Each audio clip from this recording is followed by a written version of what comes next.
everybody, and welcome to Adrift in Aldhalor, our weekly actual play game set in our homebrew world of Ardadoon. Our music is brought to us or licensed through Musicbed.com, and our Ambience is usually through Syrinscape and or TabletopAudio, depending on the day. I'm going to bring Shannon in, as I usually do, to talk about our partners. Hi, hello everybody. Happy Monday. Welcome to Paradice. So happy you all are here, whether it's live or on the YouTube VOD. Thank you for watching either way. Yes, I'm going to talk about our partners before we get into tonight's session, and I'm going to start with Arcane Spectacles. Step into Arcane Spectacles, where every roll of the dice is an adventure. Their exotic wood dice vaults and hand-selected dice sets are the perfect treasure for any tabletop RPG enthusiast. And with their personalized D&D themed ornaments, like so, you can keep the magic of your games alive all year round. This one has my name at the top and 5 of my favorite gals. And this one is our campaign 1 party. Yay. Who's that? Who's that? I don't know. Just some Bunch of dweebs. losers. Bunch of losers. But yeah, these hang out on my streaming station when they're not on my tree at Christmas. So, like these, each of the ornaments can be customized with your party's names, making it a unique and meaningful memento. So why wait? Join them at arcanespectacles.com and roll for the ultimate tabletop experience. Next, we have the Underground Oracle Publishing. They are a best-selling, Emmy-nominated TTRPG publisher building new and exciting settings for the cipher system of every genre you can imagine. Each setting includes everything you need to explore its unique world, including lore, species, descriptor, foci, creatures, ciphers, artifacts, and all of the rules that you need to play. Their current focus, and newly funded on Kickstarter, is Harrow the Blighted Plain, a crystal punk fantasy setting filled with fungal oases, massive sand seas, and long-buried magitech. If you missed the Kickstarter, don't worry. For as little as $3, you can still support them by joining their Patreon and help shape Harrow and each of the other worlds that they create. Next, we have Edward Yorke. Eddie is our beloved character artist. As you saw on our waiting screen, that's art by him. Those are our new characters. You'll see them on our scrolling cards throughout the stream tonight as well. He is an illustrator based in the UK who makes art for games and books and TTRPG games. To visit his portfolio and get in contact with him, visit eyorke.com. And last but certainly not least, we have 1985 Games. They create affordable, accessible, high-quality accessories for D&D and other tabletop role-playing games. Sean uses their NPC cards. Yes, this guy. This, I don't know which way he is on the screen. So this goober. Yep, those. He uses those to create these wonderful NPCs for our world. So if you would like to purchase your own set or sets, because there's multiple of them, you can use the code ParadiceProd for 10% off your entire order.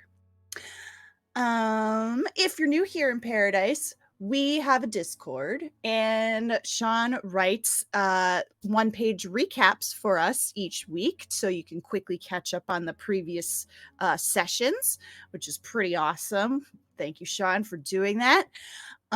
We have them for this campaign. We also have them for season 2 of last campaign.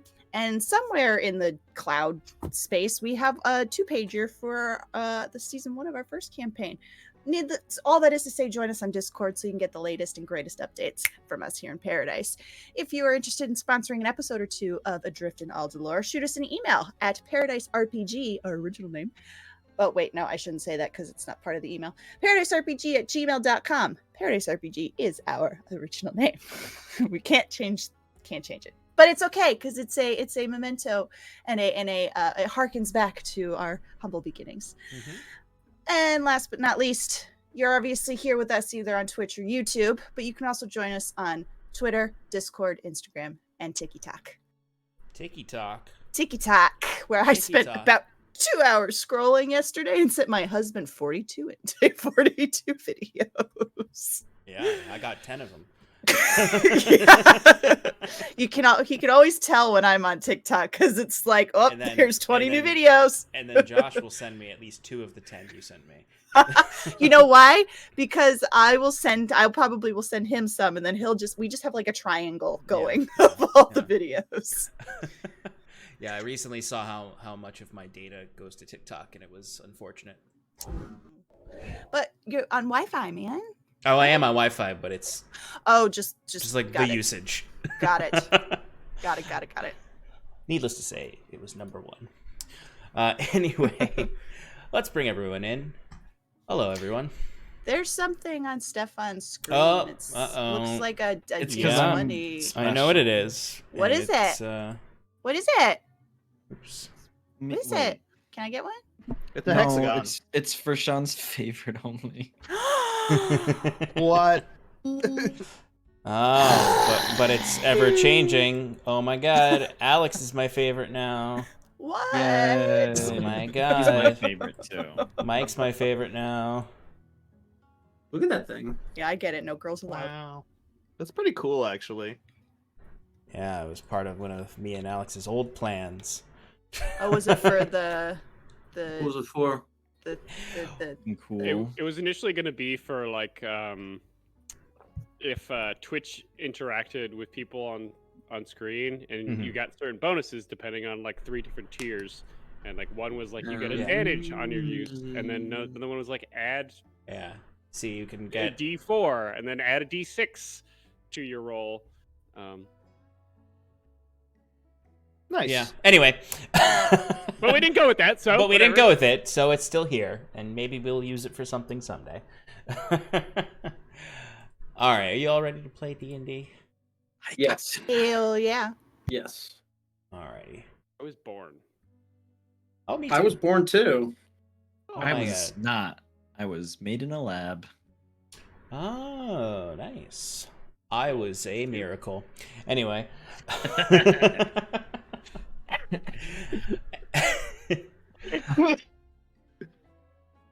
Last we left off. Last we left off.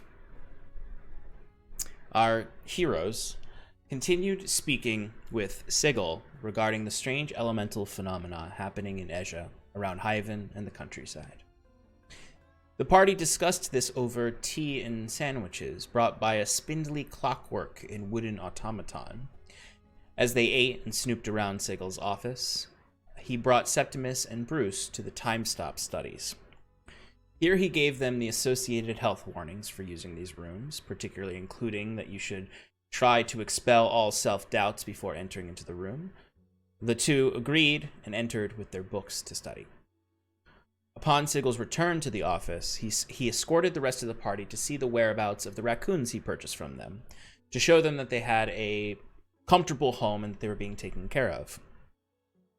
Along the way, he and Fyrn discussed the nature of the automatons, often called machina. Sigil implied there is no artificer consensus on the sentience of the machina, and that many may be misplacing anthropomorphizing fear onto the creatures.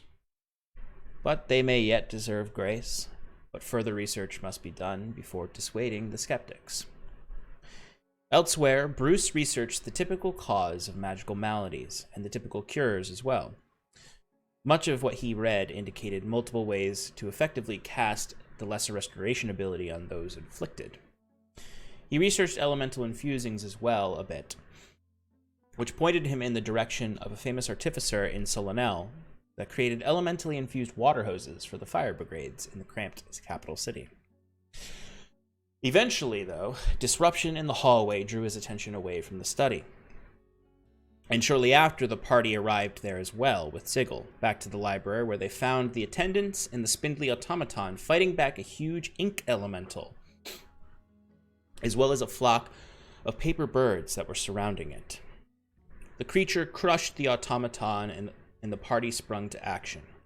With some luck and flame, the party defeated the creature as Sigil ran to the time-stop studies to assess the situation with Bruce. They found Septimus unconscious in his study, with splatters of ink around and his mechanical arm exposed. Something happened in that room that triggered a disruption in this magical place. But the party and Sigil agreed that it was best to bring Septimus's unconscious body back to Sigil's office instead of the medical ward of the university, lest anyone were to make assumptions of his mechanical arm. So, that is where we find ourselves. But before we jump into right now, I think we should jump over to Septimus. Now, before all of you run away, Bruce, you can stay. Not you, Jaquet. Not you, Fyrn. Not you, Sass. And Steph, if we could have a music shift, whenever you can. Oh, right. Somebody didn't have Bardly. So I want to just briefly touch back on the moment right before you go into the rooms, in case there's anything that Septimus and Bruce want to say to each other before going into the rooms, but also to give Septimus kind of a chance to react to being told all the magical wherewithal. So, Septimus and Bruce, you stand in a offshoot of a main corridor that's on the edge of some of the more labyrinthian library rows of books. Very simple stone corridor with doors and the odds and evens each side. It seems to be there's quite a few of these rooms, actually. And Sigil has basically unlocked 2 of the doors, saying that these are for you to study in. He goes through a long list of just sort of basic magical safety rules, essentially. Listing things like... I'll just do it in his voice a little bit. So we'll jump in towards the tail end of him discussing how the rooms work. So, if you understand these terms, and you are of free mind and body, you may use these rooms. Of course, as I've said, you must expel any self-doubt you might have within your heart before going in these rooms. An untethered mind can have dangerous happenings within. Of course, we have means of helping you with this, as he'll pull out 2 potions. If you wish, if you do not feel confident in your own selves. I'll take it anyway. I mean, I'm pretty confident in my ability to. As me as well, but what exactly do the potions do? Is it just for these rooms, or could they be used for other purposes? Its uses are somewhat prohibited outside of these rooms. Understood then. Then I won't need to pry. Just curious, but I think I'm fortified enough to handle this myself. Fair enough. He hands the potion to Bruce and looks at you expectantly to drink it. Tries it. Oh, not too bad. Bruce, what do your self-doubts taste like?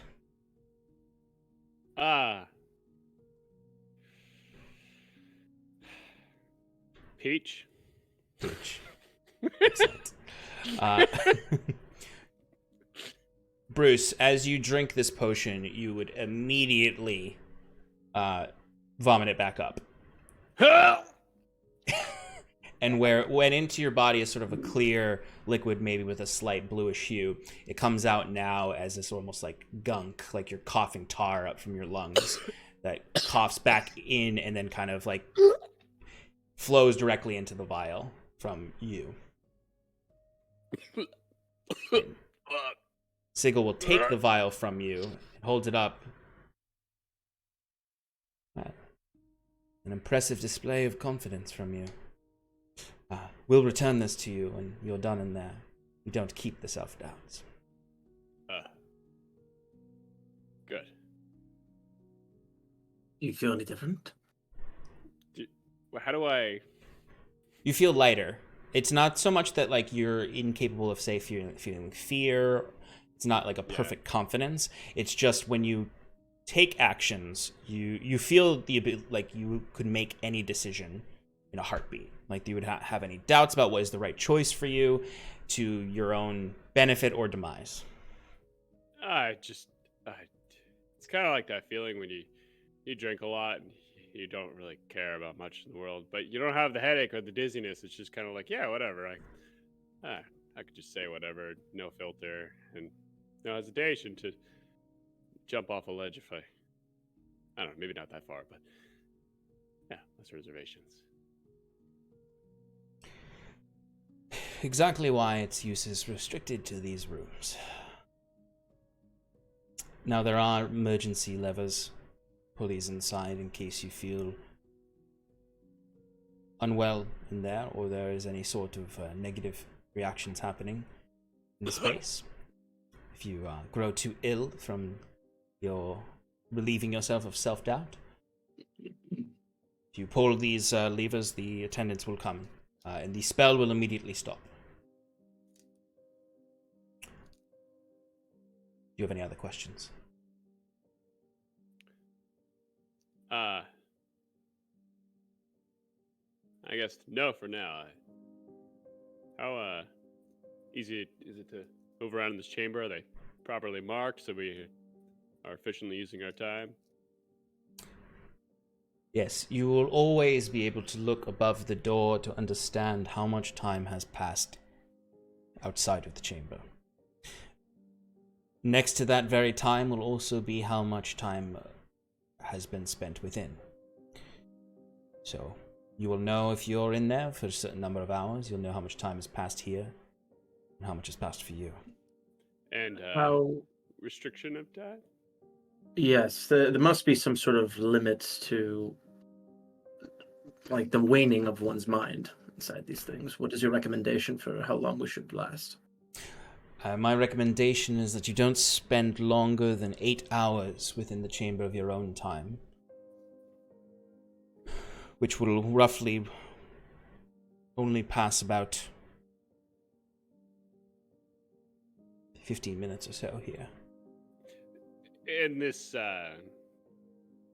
accelerated time room, I don't know what to call it, are we going to feel the effects of, our body, like, being tired? Or, Yes. Now, the potion you just took does help with that a bit. And it has given a certain level of fortitude to other students, but you will feel the passage of time as well, which is why we don't recommend spending too long or too many sessions within. You lose days, eventually weeks, eventually months, the longer you spend in it. All right, well, I think I'm ready. As am I. Before we go in, should we talk about how we want to break up our studies? I think I'm gonna, even though it's a little outside my knowledge regime, which is kind of why I want to look up, anything has to do with medical cures, the type of magic being used for it, just to get a little bit more insight on how to go about rectifying this issue, or this, objective Right. we're seeking out. But That's probably a good idea. As for me, I have extensive knowledge of the elementals that exist in the Aldhalor Islands, especially in the area that we'll be traveling to. I'll look into just charted recordings and behaviors of the elementals in those areas. So if I could see more about the nature of the raccoons that we faced, because those are something entirely different. And I would imagine, since this is a problem in this other small little hamlet, that perhaps it's something unnatural as well. But best to be prepared on all accounts. sounds good. Certainly. We will have the text delivered to your rooms in a moment. Once they arrive, you can take your books in, and I will go and tend to your companions. Again, remember, there is always an escape switch you can pull. You grow uncomfortable, claustrophobic, or something happens. All right. Well, very good. Thank Let's you go. very much. excited to get started. Excellent. So he will walk away, and shortly after, you would find 2 attendants who arrive with a stack of books for each of you. And you can step in. Bruce, we all know it. We all know what happened to you. So you can enter your room.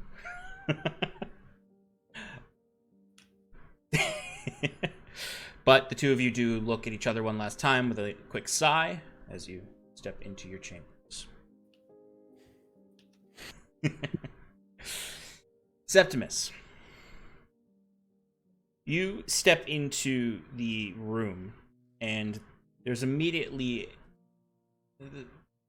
sort of a gravity to this room, with the same feeling Bruce would have felt, that the room almost, your clothes feel heavier within this space.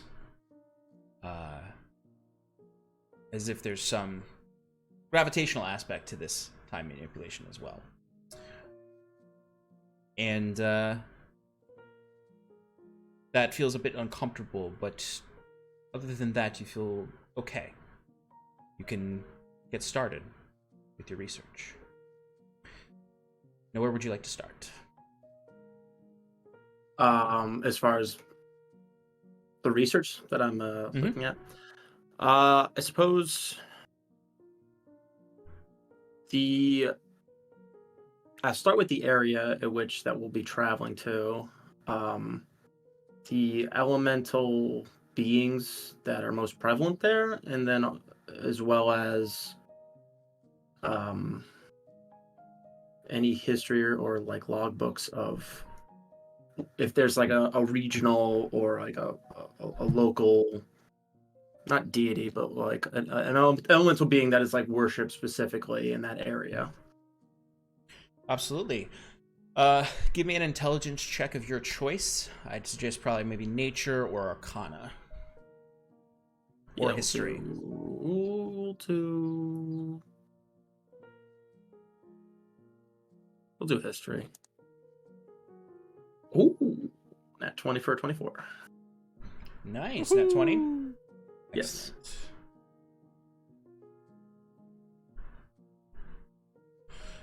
Okay, so you are heading towards Billowgrass, which is the central sort of market town, more of a village. It's not very large. It's mostly where folk go to sell or purchase things. And there's a very small population there that are there year-round. It being sort of the central area,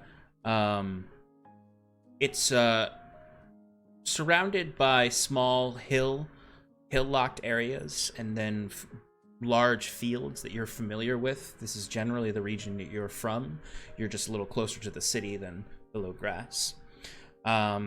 Elementals, you would find that, especially in the readings, you would find the main sort of spirits guiding this area, or the faith of these areas, would be veneration of really all of the elements, but particularly storm and air. Generally, Asia has an affinity towards storm and air elemental forces, given their relationship with the seas and sailing, but also the movement of rain, other things necessary for the crops, with minor veneration towards earth as well as a secondary veneration. Of course, there are times of year that Billowgrass had sort of older festivals that have in some way still have shape. You remember even as a child some of these festivals that venerate the water elementals and the fire elementals. So some of the stuff you're reading is actually familiar to you in a strange way, though, in that kind of vague way that you remember going to church as a young kid. You remember controlled burnings as part of rituals for honoring the fire elementals. You remember effigies of storm elementals that always were fun to make, but you never, until you were older, didn't really understand, or until you more closely worked with your father on these things, you didn't understand you just thought it was fun to make these arts and crafts, for lack of a better way to put it, that were Right. part of this village veneration. These practices are still practiced to this day, though they may be more diminished. Not in a sense of elements are less respected, or there's less community. People are more distant from each other than they have been in the past. Especially with a lot of folks leaving the area if they can. But if you're looking for a particular sort of manifestation of these deities, there would be different words used occasionally that all kind of refer to, as the text you're reading says, what the residents of the Billowgrass area believe to be one deity. They would call Illus, Illus. That was meant to be sort of a catch-all for the many elemental spirits. Deeply superstitious, the people of this area, with very little of recorded religions, very little assurance from their deity of their presence. Much more chaotic than even some of the most aloof gods. Much more chaotic even than the ones that gift their blessings to clerics or paladins. Mm.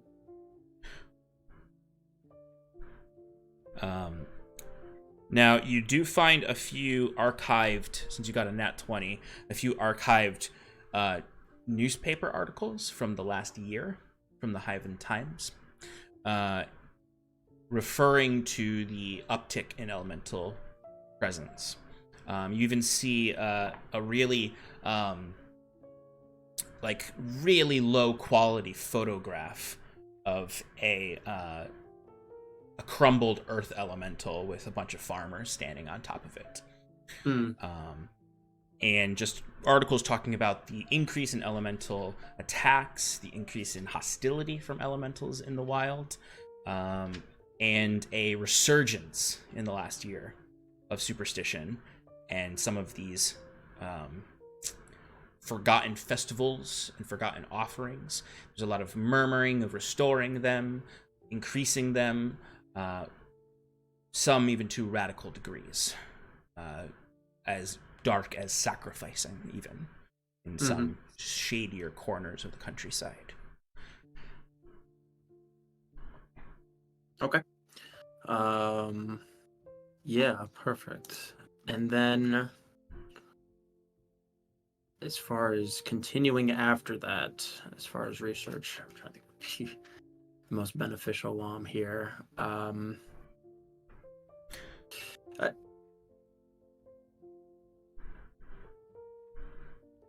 I guess it was just going to be like whatever those like religious rites or like sigils or effigies, whatever the specific symbols of those are, to help kind of like if any sway needs to be like, I guess given to some elementals to like try to calm down. Just knowledge of that too, just so I have that in my arsenal as well. Give me a nature check.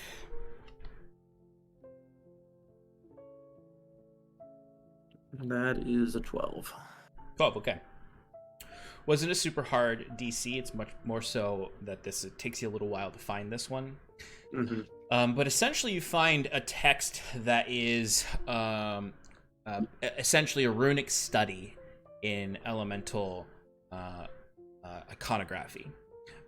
Basically, like, the thing that draws you to it is you recognize the storm rune that's on Fyrn's trinket that he got from the raccoon is on the cover of this book, and it basically is it's not a very long book. It's just sort of a beginner's guide to or a little bit more than beginner, but a guide to elemental iconography to understand what something might mean when you see it.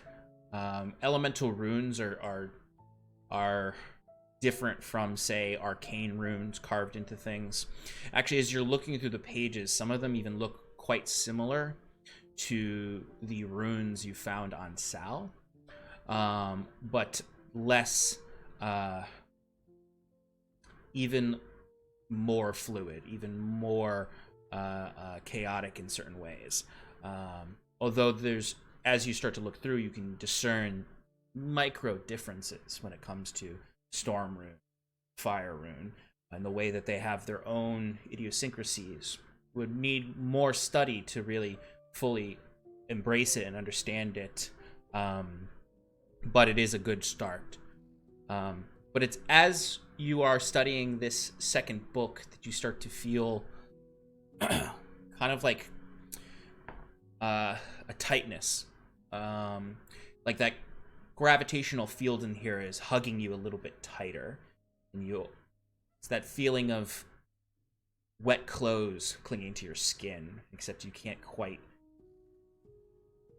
put your finger to it as you get more and more uncomfortable, and you can kind of feel yourself twisting your back a little to get your muscles moving and out of this compression. Can you give me a wisdom saving throw? 17. 17, okay. You sort of feel lightheaded for a moment, almost like you get a sudden onset of a sinus infection is almost the way it feels. It's just sort of like this pressure behind your eyes as you then feel, you at first are just kind of rotating your arm to get comfortable, but you feel the mechanical arm on your back is squirming within the concealed backpack. You doing with the feeling the sweat and everything and trying to be fixated on the book as possible, we're trying to get comfortable. Septimus would attempt, without using his hands, use his mechanical arm to kind of like pull off his hood, just to kind of like breathe a little bit. Mm-hmm. As you go ahead. Yeah, no, go ahead. So you're using the mechanical arm to pull your hood back? Yes. Okay, so as you do that, you find the mechanical arm, to your mind and your connection to it, you feel almost as if someone was holding your own, like if you were trying to lift your own arm and someone was holding you by the wrist, that you feel the joints of it move, but it's almost like the head is locked for a moment.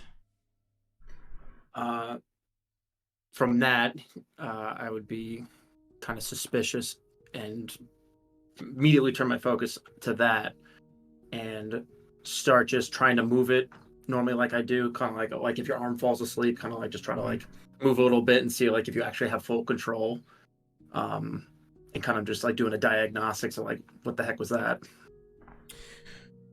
As you're doing this, you suddenly feel the arm starts to move rapidly inside, against your will, although you can occasionally exert a little bit of will. It's writhing in your bag, almost like a wild snake is in your bag trying to get out. He'll take off, or like as much as he can, take off the bag himself to like let it out so he can see what's going on.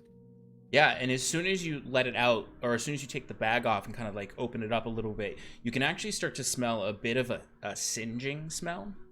Almost like maybe the arm is overheating and it's burning up your bag a little bit. You know, not lighting anything on fire, but you know, like a wood burner to some leather.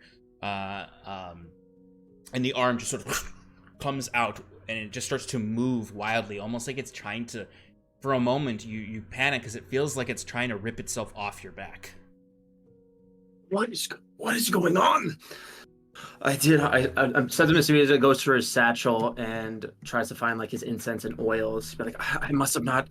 It's been too long since I've prayed. And he tries to like do like a quick little prayer like he's done before to kind of like appease it. Hoping that works. And yeah. He's kind of rushing to do it. He's like taking the oils and like trying to like just put it on them like as he can, because he thinks it's like, oh shit, I didn't attend to this. Now it's pissed off. Yeah, and give me a religion check.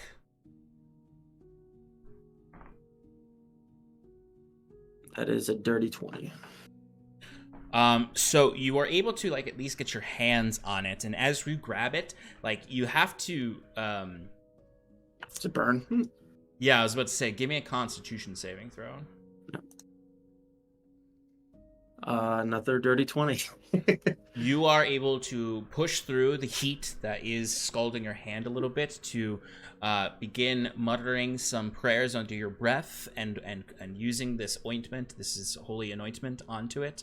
And it is starting to thrash even as you're holding onto it. And then it's when you notice that as it's all warm and hot to the touch, you can see at the head of it where there are these prongs that make up the mouth, the claw of it.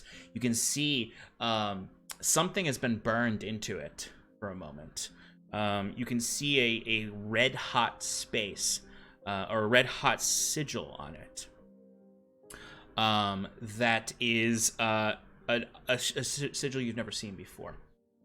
It is a circle that has a line through the center of it, and then another line that meets it from one corner of the circle, and then it has 5 pointed blades almost pointing down from it, and it is burned into each of the claws of each of the fingers of the claw. Now, Septimus has never seen this sigil before, but Mike has in our art. In our what? In our art for Septimus. Oh, art. Oh, yes. Okay, yes. It is the same sigil as the amulet Septimus wears in the art. Interesting. Okay. But it continues to freak out. Like, even regardless of your anointments of it, it is pulling away from you. And you can even see, as that sigil is lighting up, you can for a moment see a light inside that sigil that you've seen before when you created this arm. It shifts from red hot to more of a spectral color. At this point, I mean, after, of course, getting a clear look of what that sigil is and marking that down, Septimus is going to continue to try to just get it under control, both by kind of having both his hands on it and just kind of like with physical strength subdue it, and then also mentally trying to like control it back as well as much as he can. And then the whole process, I'm imagining it is just exhausting him. It is literally just draining him of all his vitality right now. Yes. To try to subdue this. Absolutely. Give me a strength check, an athletics check, and then after the athletics check, I'll ask for another wisdom saving throw. It is an 11 for the strength check. And the wisdom saving throw is a 17. Okay, so you find as you're trying to physically control this thing, both mind and body, it is taxing your will entirely, as you said, like to try to control it as you normally would, and you can feel yourself wasting away a little bit. You know, not fully being drained, but it feels as though you've been in a long fight. It feels like you've been running all day. You feel yourself hoarse as the arm breaks from your grip, and you can see it just sort of smashes around, sending pages flying. You could hear a crash of glass as it shatters some of the vials that you were taking out of oils. And you can see as it does so, you can see those things scatter about, and it's starting to leak from it. This black oil that then drips down onto the pages, and you can see suddenly from these pages, you can start to see the books shaking, and the room creaks as if the bow of a ship, the guts of a ship, the way the wood creaks, and you can feel the room twisting, almost like someone is twisting it from each side out of sync, as you can feel that space, that time, everything that Sigil seemed to be warning you about seems to be happening with this disruption from your claw. and you start to feel lightheaded, like you might pass out, but you are still conscious. As you can start to see the shadows in the corner of the rooms darken, and start to see pouring from the books is ink and oil coming from the bookshelves in here. As you can see, it starts to manifest into these oozes that stare at you. Oh God. At that point, winded entirely, like, I can stay awake. Would try his best to kind of like go for wherever the lever or the pulley is that Sigil told him about. And try his best to try to reach and grab it and pull it. Give me a Constitution saving throw.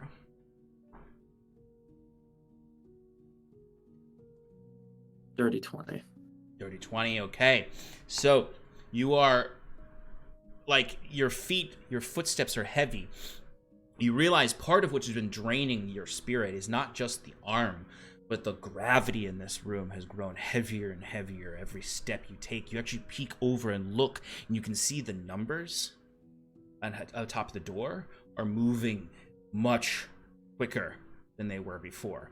You can see every second you're in here, you can see the seconds outside moving rapidly and rapidly and rapidly. As you then you're walking and you're halfway to the lever, you can see these oozes coming towards you, and as all this pressure is coming around you, the last thing you remember before you pass out is falling forward and grabbing onto the emergency lever as these creatures attack you. You can feel kind of pain in your side, and then you fall unconscious.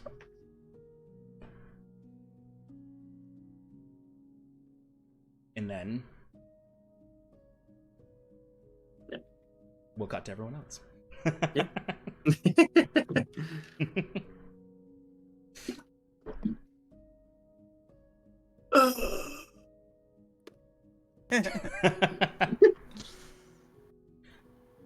So the rest of you now are later, after killing the ink monsters and finding Septimus unconscious from this encounter. You are now in Sigil's office. Septimus is laying on the cot that you had seen in there earlier, as Sigil has gone to get someone he trusts to come tend to Septimus. The four of you are there. Anything you'd like to do before Sigil comes back? Yeah, Bruce is going to be just checking out Septimus, his symptoms, touching his head, patting him on the face, see if there's any blood. Yeah, go ahead and give me an investigation check. He's leaking oil out of his armhole. Deanna's just trying to get the ink off of himself. Yeah, Fyrn's covered in ink. Sass is covered in paper cuts. Jaquet's doing great. Looking fine. It's a 29. This smart little dragon is gonna see everything when he investigates. So you definitely can kind of just generally get a bit of a understanding of his injuries. You can notice that clearly his mechanical arm is in severe disrepair. It seems like it's been twisted. It's in parts are loose and coming undone. It is definitely still leaking oils from it. I would say with a 29, and especially because you've kind of worked with Septimus and may have seen this arm more frequently, you would actually also notice the burnt on sigil at the fingers of the claw that Septimus also noticed. It would clearly show that Septimus was attacked and did suffer like some damage that was done to him before he passed out. Like, it wasn't just him passing unconscious because he was overwhelmed psychically. Like, he was attacked. And based on the ink piles that you saw in there, the attack came from a similar monster to what attacked you all. And it looks as though the arm also has some damage from that. Like, the arm also was attacked by these things. And the arm may have tussled with these things as well.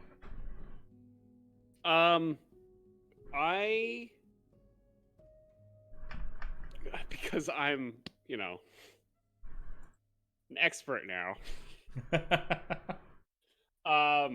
Bruce is gonna take that emerald that he took out of the book, and he's just gonna like touch it to Septimus a bit, and he's gonna take out his little. I still haven't named it. I should name it. My utility Swiss. That's what I call it on my equipment. I'm gonna take out Swiss, and I'm just gonna bang. So put the emerald on his chest, and then bang on the emerald, and cast Lesser Restoration on him. Okay, excellent. Not to break the emerald, but like to just channel it through it. Yeah, or like if there's like residual elemental ink or shit on him. Yeah, I'll allow that. You would find that as you cast this, there does seem to be some expelling of elemental ink from whatever wounds Septimus might have. But also you find the body generally becomes less rigid. And almost to the point where Septimus may have been a little bit paralyzed from the fight, under the paralyzed condition from that fight. As you can see, the body becomes a little bit less rigid, and even the mechanical arm seems to become a little bit less rigid. As this has taken some effect, and there is Septimus's face is less uncomfortable. He seems like he's actually resting now, as opposed to dangerously unconscious. Oh shit! That actually worked. I didn't think in practice I could get it right the first time, but. And is the emerald like more less opaque? Yeah. Or not opaque, or yeah. The emerald has kind of like absorbed some of the elemental ichor that was on Septimus. Okay. So it's almost truthfully, the emerald looks almost like a like you can see the ink inside of it. Like if you shook the emerald a little bit, it kind of like cool. Like a lava lamp.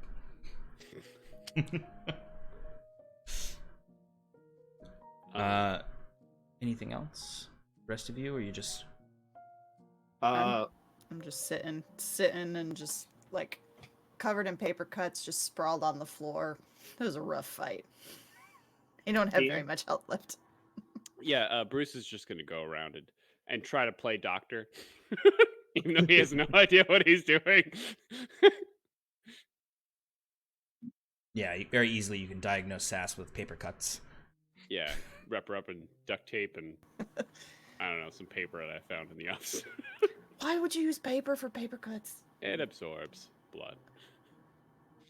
Or just try to apply pressure here. Okay, that's what this book says. You see a bruise on Fyrn's shoulder or like arm, like magically heal itself as I cast Second Wind, and I'm just sitting next to the entrance to the door, like to the room, and just trying to make sure that like nobody comes in or listen for anybody outside that might be like, making sure that everything's like on the hush hush. Mm-hmm. Jaquet is sitting in Sigel's. Right? Did I get it right that time? Okay, Sigel's desk. Like in his chair, just feet up on there, just like reading through, like not even pretending any. He's just reading through his stuff. Jaquet's bored, so he's like, "What's Sigel up to?" Yeah, I mean, no roll necessary. You find you find some notes on the raccoons. You do find some correspondence that is all probably a little bit boring to Jaquet. Requests for books from the different schools at the university. Oh yeah, throw that aside. All that kind Throw of it boring, aside. Don't mundane put it back. stuff.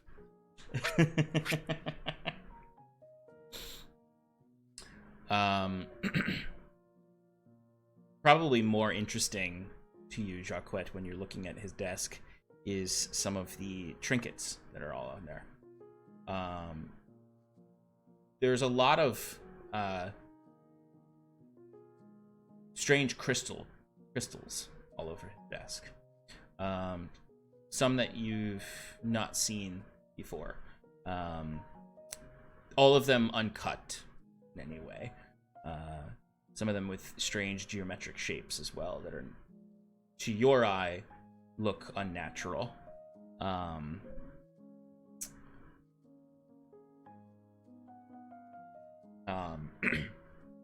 And just various not a lot of like actual like desk toys, you know, nothing like little dodo bird drinking out of a cup. No tchotchkes. Yeah, it's all crystals or other, in your mind, paperweights of sorts. But if there's nothing specific you'd all like to do, then shortly after, Sigil would arrive with a someone who can tend to Septimus a bit more than Bruce. And you can see the person comes and and by a bit more to Bruce, I mean willing to get rid of a healing potion in this moment. As they would give a potion to Septimus, which would Septimus, it would awaken you at that moment, and you would open your eyes like like you would probably still be you know, the last thing you saw was yourself fall to the ground in inky darkness, jump up and attack you. You fell unconscious. You open your eyes to a stranger feeding you a potion, Sigil and Bruce standing there, the rest of your friends sitting in the other part of the room. Hey! Thank goodness Who I else? made it. What happened? Thank you. There was a giant ink elemental and came from your room. So those three Septimus, disposed of it. And got some splaining to do. Ink Yeah. elemental. Are you all right? That's right. it's not a real element, but yeah.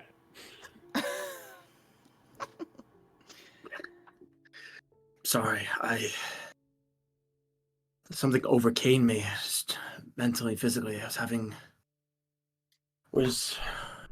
Wait, did you say my arm fell off, or was it still attached? No, it's still attached. It's still attached. Oh, okay. Is it just like sprawled out on the side? Yeah, it's you would still feel it attached to you, and like you can even feel yourself being able to exert a little bit of energy into it, but it is like sort of limp off of your back. I would try to like slowly, but like raise it up, like as I'm getting full control back again. It's like something was wrong with my arm here. It's acting extremely erratically. Do you want me to take a look? Do you want to keep resting before you get poked and prodded? Or poke and prod yourself? What do you want? Take a look at it if you want. I just need to. I'm so tired. I just need to rest for a minute. Kind of like leaning my head over to Sigil and the person that helped me with the health potions. Like, I apologize. I truly don't know what happened. It wasn't any doubts or anything. It just drained me of all energy. Septimus, give me an insight check.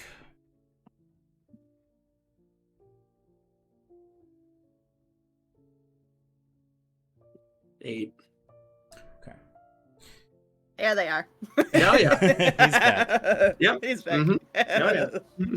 Only rolls well in flashbacks.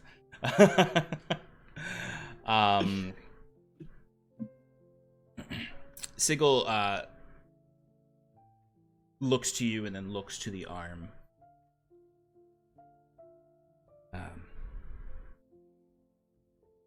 lot of strange things can happen in those chambers.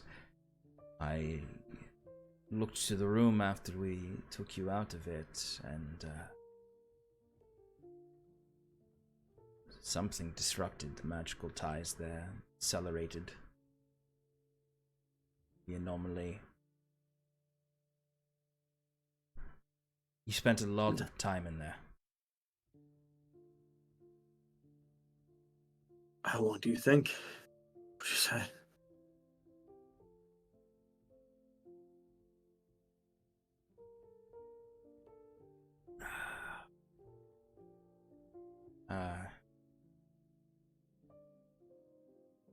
It's hard to say. We'll need to run some quick tests on you before you leave. Are you sure? There was no doubt in your mind. Thoughts plaguing you. Uncertainties. Obsessions.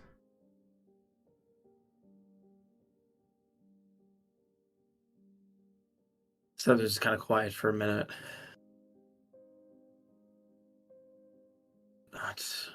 Not when I was conscious. For certain.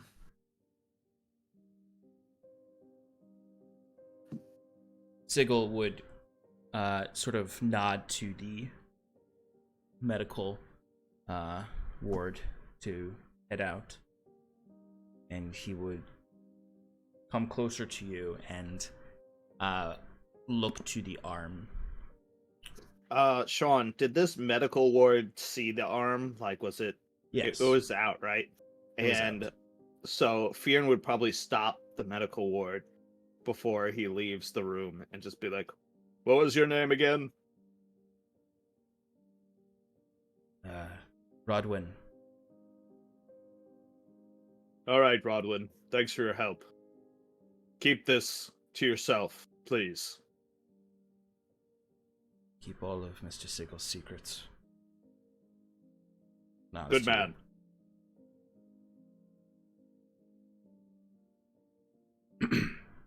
Sigil looks to you, Septimus. How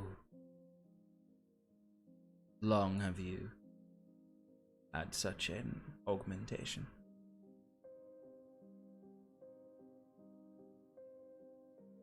Been about a little more than a year now. And it did come quite a cost, but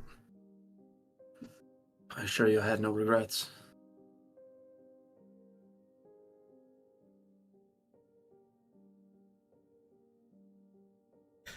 Well, I trust you to know not to wander too wantonly with such a device on your persons through this city or the countryside.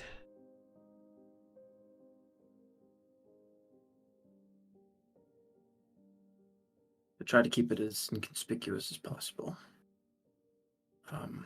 Hence why I did not tell you as well. Which Well, I as am I- sorry for. But I do need to be cautious, I do know that.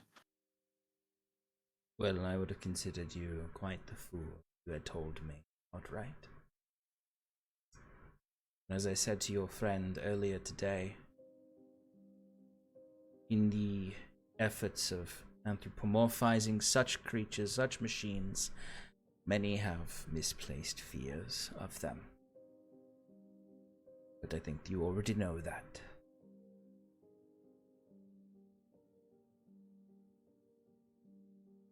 Perhaps. No. I'll put no stipulations on my discretion here, Septimus.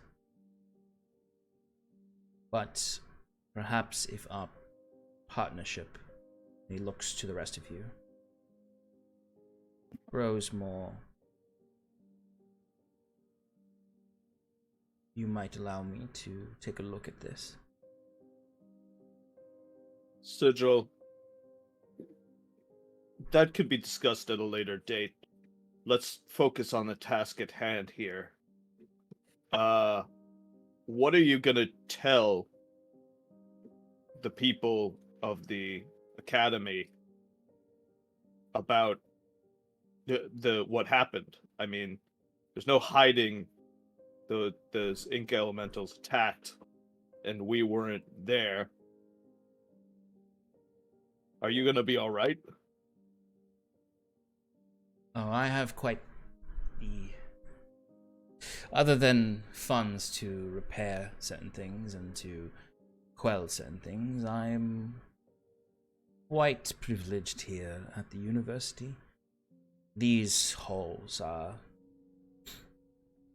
rampant with anomalies and other chaotic expressions of magic. I believe it would be fairly easy to explain these features. Perhaps I'll get a slap on the wrist. Maybe I'll need to appeal before the ethics board of the university, but I think I'll be okay. I mean, from what I've seen, that escort Garnet is a handful. For fuck's sake, it's Sigil and Gamut. I have it spelt correctly in my notes, by the way. I just keep looking at it, and the M looks like an RN to me. I think you can leave those details to me. Gamut is a bit of an asshole, but he is someone who can be persuaded. There's no connection necessarily to your presence with this outside of what we've spoken about right here.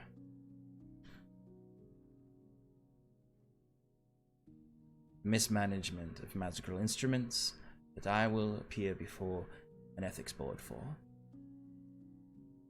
as the manager of such magical tools. The lot of you don't have anything to worry about. Well, I still feel quite responsible for it, so I will show you at least on my end. I'll do everything I can to remedy the problem that's happening in Asia. I appreciate that. The naturalists will want to take a look at the rooms to inspect them for faultiness. I suppose they may even send word to Gwenvalia about whether they are defective. But I assure you, you all will not be...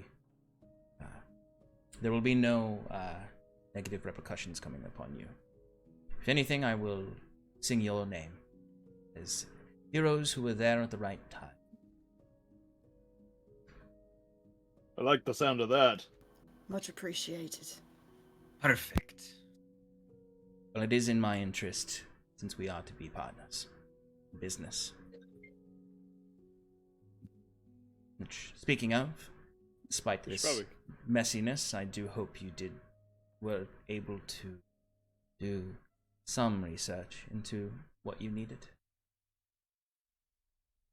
I got some information on my end. I can't speak for you, Septimus. Yeah.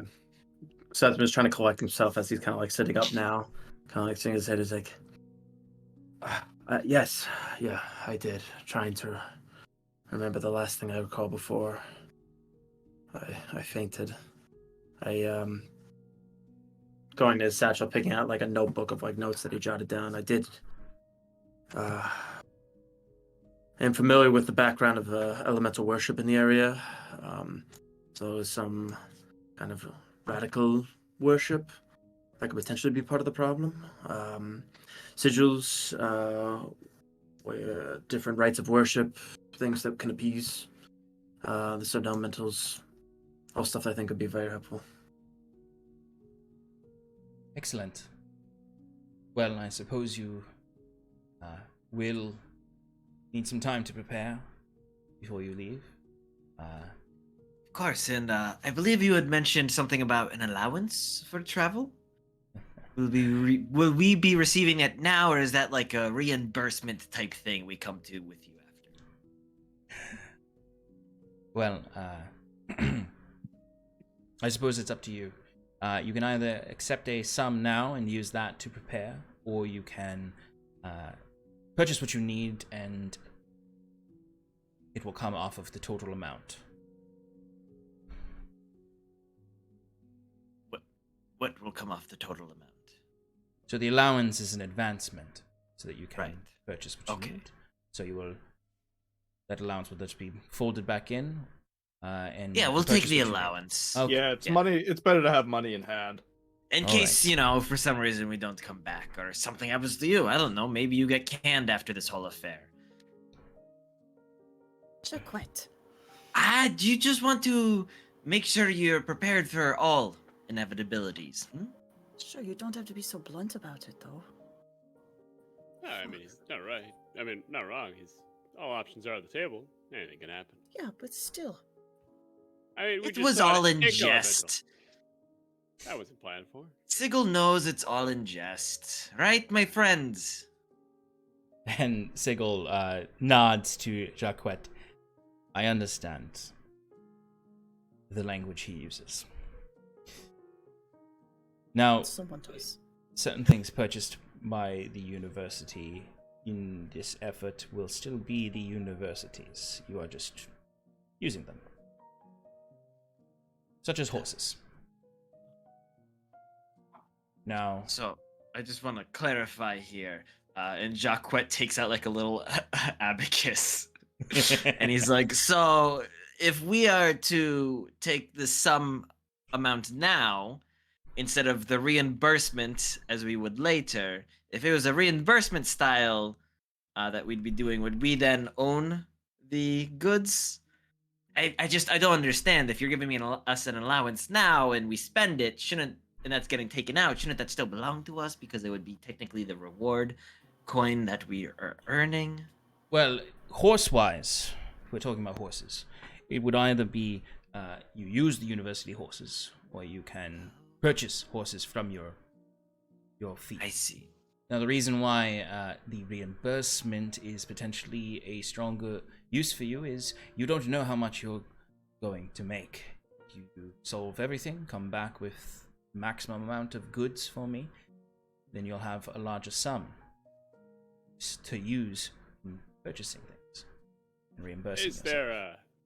there a rental fee when using the university? No, because you are Ah. using them for university business. Now, if the horses die in whatever ventures you take, or you don't return at all, then we will owe the university the value of the horses. If we don't return, we don't really owe anyone anything. Well, if you ever show your face in Hyven again after stealing from the academy, I'm certain they will find you. Okay. Semantics aside. In that case, And I does will the university have say the naturalist, the school of naturalism does have a tendency to find those who don't pay their tuition. Of course. Whenever it comes down to coin, even the academics find a way. Would the university happen to have a cart, maybe, for use? I could see if we could arrange a lease of a cart with the horses to... Yeah, that would be better for your efforts in accomplishing this task. Then we can certainly arrange something of that sort. So especially if I'm not in the business of leasing or taking out any loans whatsoever. I just got out of debt. I'm not planning to we're go not, back. You're not We're taking any not- loans out. and don't worry, this is going on our LLC, that I'm going to incorporate soon enough. Your So- limited liability adventuring corporation. Yes, don't worry. None of this liability goes upon us. It goes upon the concept of the adventuring party, which is much larger and grander than any single one of us could ever be. I also wouldn't like not to have any more debt. I'm already... Don't worry. There's no debt here. Okay. If I possible, look we would love a forward cart. to- Yes. We can provide you with a cart on loan from the And we'll- university. Keep the receipts and get reimbursed at the end. Excellent. I do look forward to hearing the name of your adventuring company. Oh, you haven't Sean heard it telling yet? us to get a fucking move Wait. on naming the party. Oh, sorry. I guess, yes, I haven't really gone around yet. Oh, Our I'm name, just... of course. We already have a name. Obviously. We're Hyven's heroes.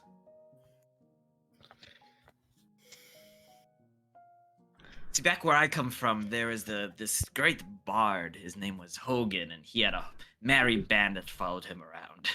Hogan. Yes, Hogan's heroes.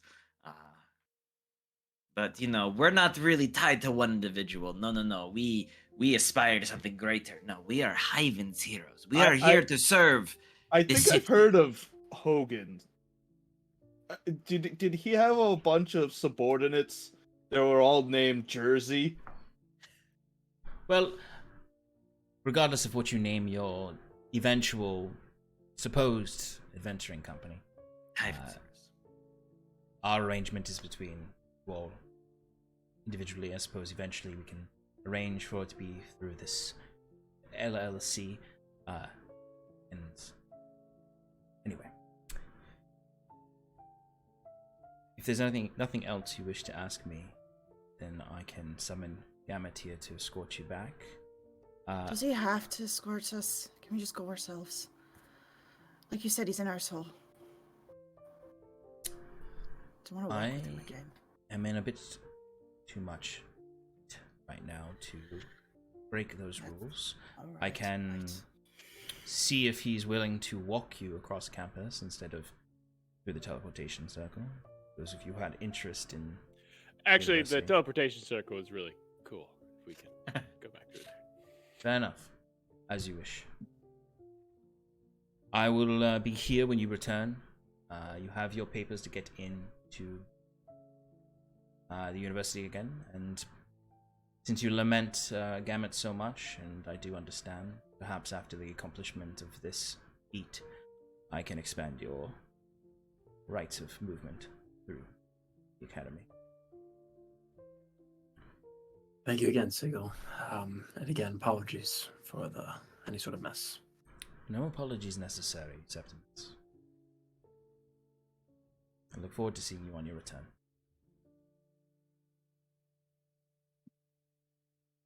You've done a good job with the young ones. The raccoons look happy. Oh, they are. Quite happy. I'll hold you to that. We'll come back and make us both a bunch of money. I give him a toothy grin. Yes. Fair. Although I suppose we are trying to help people in this village.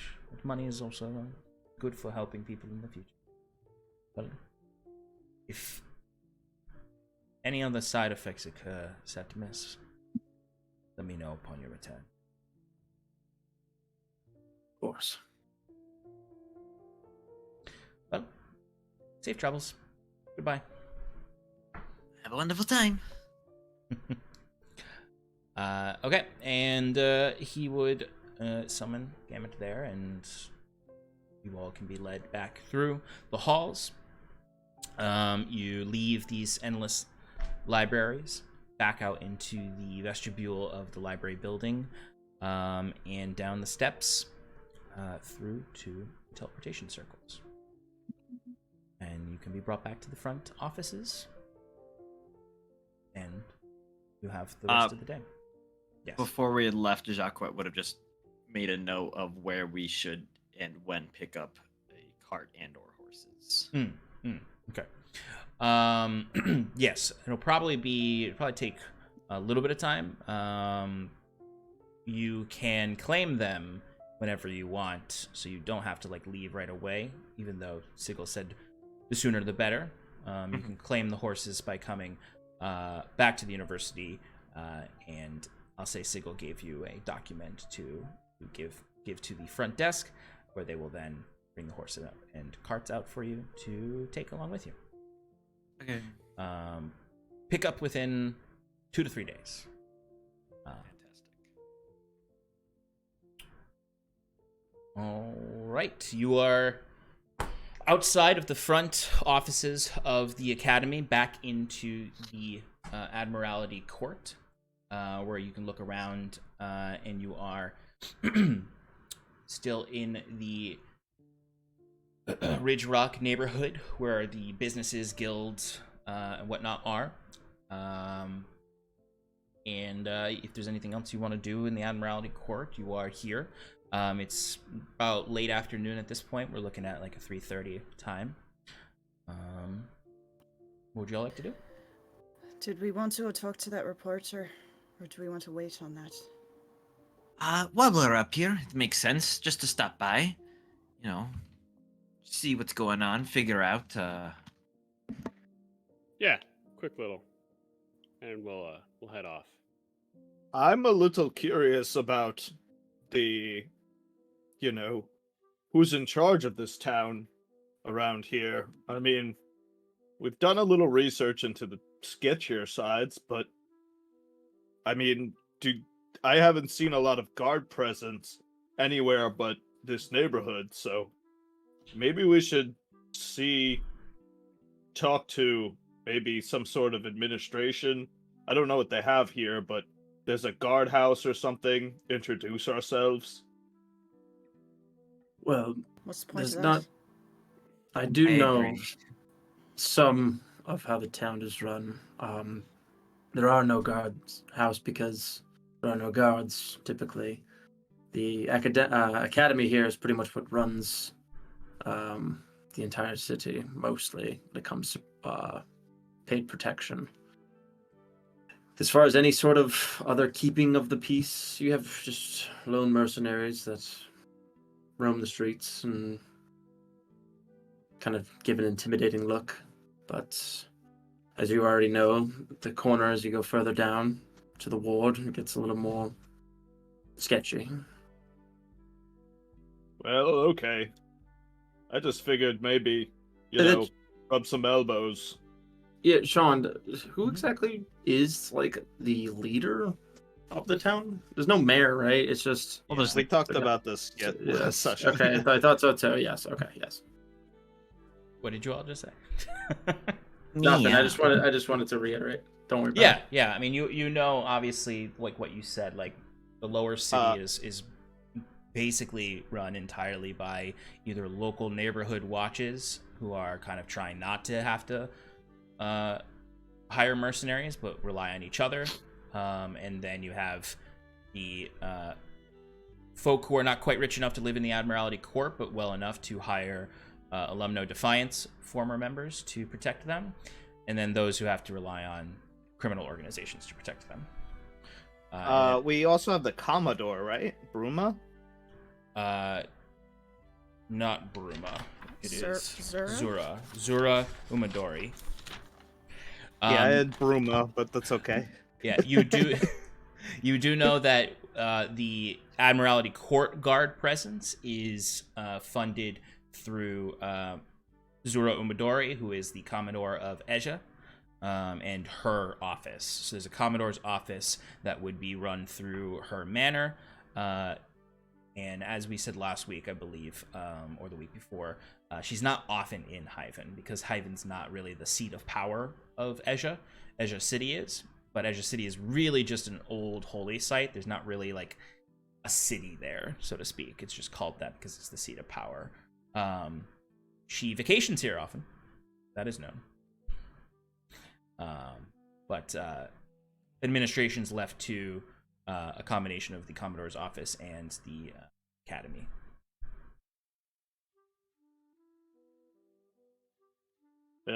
Well, I wouldn't mind just walking around. Maybe they've got some nice restaurants or We should some probably better... get going after we talk to the reporter. Yeah, I guess it's better to get a move on. Didn't they say 2 to 3 days on the horses, though, or the carriage? I do need to settle some of my debt at the Otter Business by doing that fucking walk. So every day I don't do it, my debt goes up, so I'd like to do it sooner rather than later. Well, you probably should have done it when you found out about it. Right? Okay. Well, I didn't, so here we are. Well, the first thing is the Hyvin Times. Let's go talk to that reporter, Kellen. Jimin. Helen, thank you. Kellen, I believe his name. I mean, you could talk to Jimin. Oh, is he available? I prefer his writing much more. It's Yeah, a little more esoteric. But... catches up more on the gossip of the city. The gossip columnist, Jimin. Ask Jimin. Okay, so you can head over to the Hyvin Times. So it's not far from here. I mean, this is one of the smaller neighborhoods of the whole city anyway, so you can walk around the Admiralty Court pretty easily, especially because it's all one big circle surrounding the Sapphire Park. You would find it just a couple buildings down. It's one of the newer looking buildings here, where you often have kind of the older buildings have more of a Gothic structure to them. This is newer. It's much more utilitarian, less decorative, more meant for a denser city, Edwardian in style. It has 2 floors. It has 2 different floors. It's very simple. Hyvin Times written on the front, etched into stone. It does have like somewhat esoteric pillars in front of the entrance, almost like how you'd see a lot of the old banks in America. Very important question, Sean. Yeah. What kind of columns? Oh, you're gonna throw Edwardian architecture I know. at me. I know. You're not gonna tell me. Are they Ionic? Corinthian. You know what's funny is I sat there and I was I hesitated to say columns because I was like, I should have picked a type of column before saying that because Stefan was going to. I knew Stefan was going to ask. I'm gonna say now I feel like I'm just saying the one you said, but that does feel right. I'm gonna go with Ionic columns. Okay. I now I feel like I've displayed. Are you sure about that? This is Sure this is about that. Sure about that. You're sure. Fine, they're Doric. Ooh, you're gonna go Doric, huh? With Like, Edwardian, honestly, you know what? With Ionic's Edwardian, the right I could see. answer, though. Actually, you know what? I feel like Doric. Yeah, I'm gonna go with Doric. I was gonna think say Doric that they're is a the little right esoteric, that are more overly ornamental. But Doric, you're right. It's the right answer. Doric would go with Edwardian. You're absolutely correct. Thank you. That's the right answer. Thank you for helping me That's the world build. All right. So now that while you all were standing in front of it and Jaquet went on a rant about types of columns, no. You can go in easily enough. It's not super restrictive like the university. The doors are there that you can open them on up and head inside. Once inside, you would see that it does have a kind of an open floor in the middle with some mezzanine areas on the wrapping around in a square above, where you can hear typing throughout. As there are, for those of you who have not seen these, which would probably be most of you other than Jaquet and Bruce, there are the sound of typewriters throughout this space. And there would be sort of this front desk clerk area, a long table that has kind of like a what do you call it when there's just a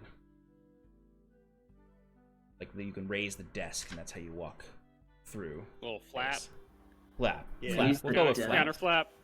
Yeah, a little counter flap. Counter flap. Yeah, there's a counter flap. Oh my god. I cast counter flap. I'm so out of it now. So you can see there are a bunch of desks behind this front clerk area. It's not blocked off. You can see into the room where there are people working here and there, walking to each other, to and fro. There are some offices on the left and right side that are kind of like beneath the mezzanine is where there are closed off offices, and there are people bustling about, and the chorus of typewriters, and there is a probably late 20s, maybe a little younger, half elf sitting at the clerk's desk, just sort of sorting through what looks like mail for the Hyvin Times. As you enter in through the front doors.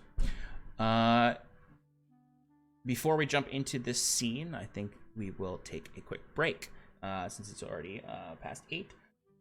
So we will be back in 5 minutes. So stick around, folks, as they question Kellen, the reporter, who is looking into these murders that they've heard about. Moidas. And we Can't wait to ask him what favorite column he likes. Yes, please ask every single detailed question you possibly can.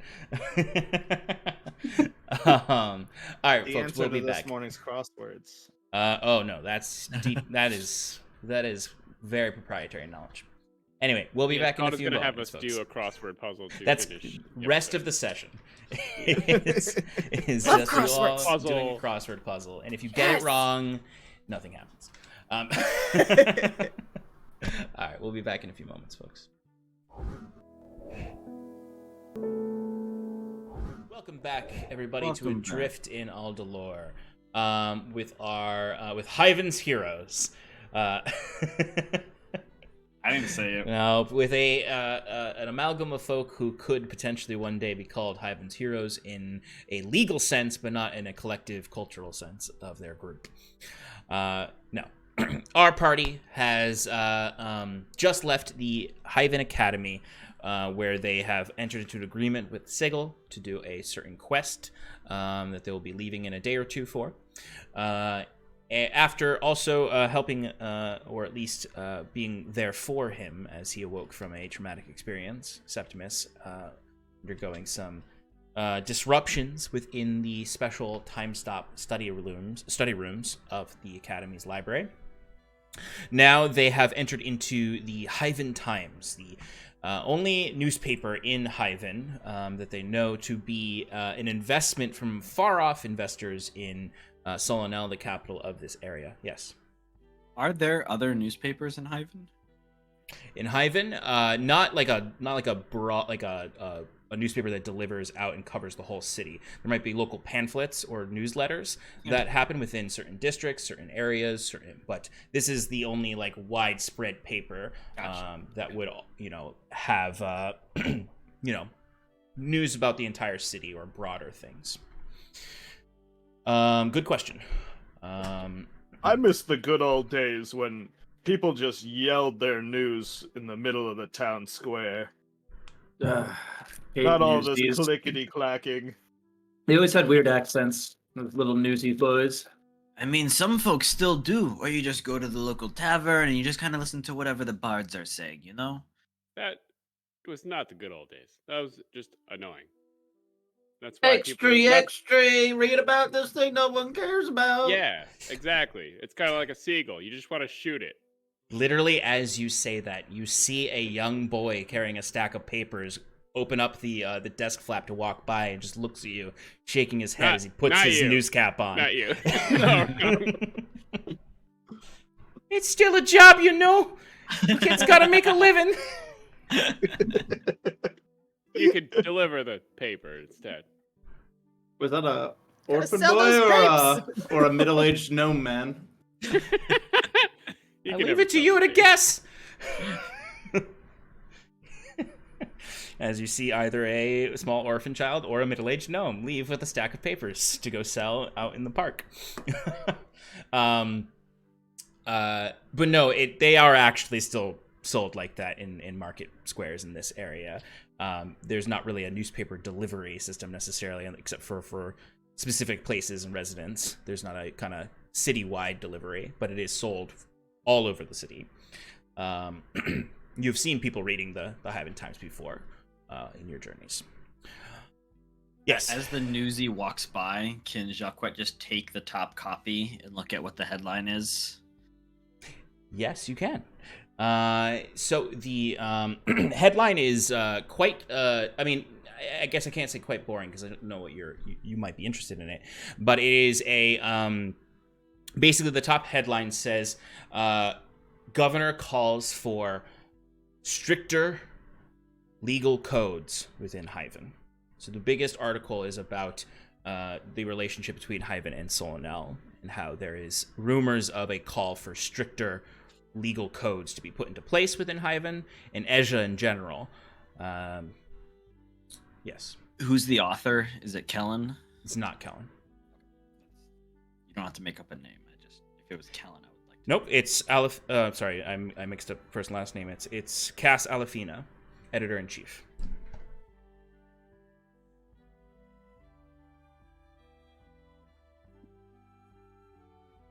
All right, cool.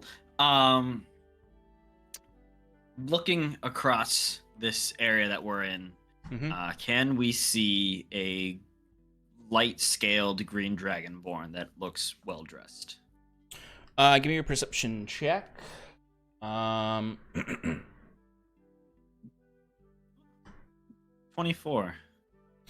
Yes, there's you are able to spot him on the far side of the room. You can see that he's actually towards the back of the room.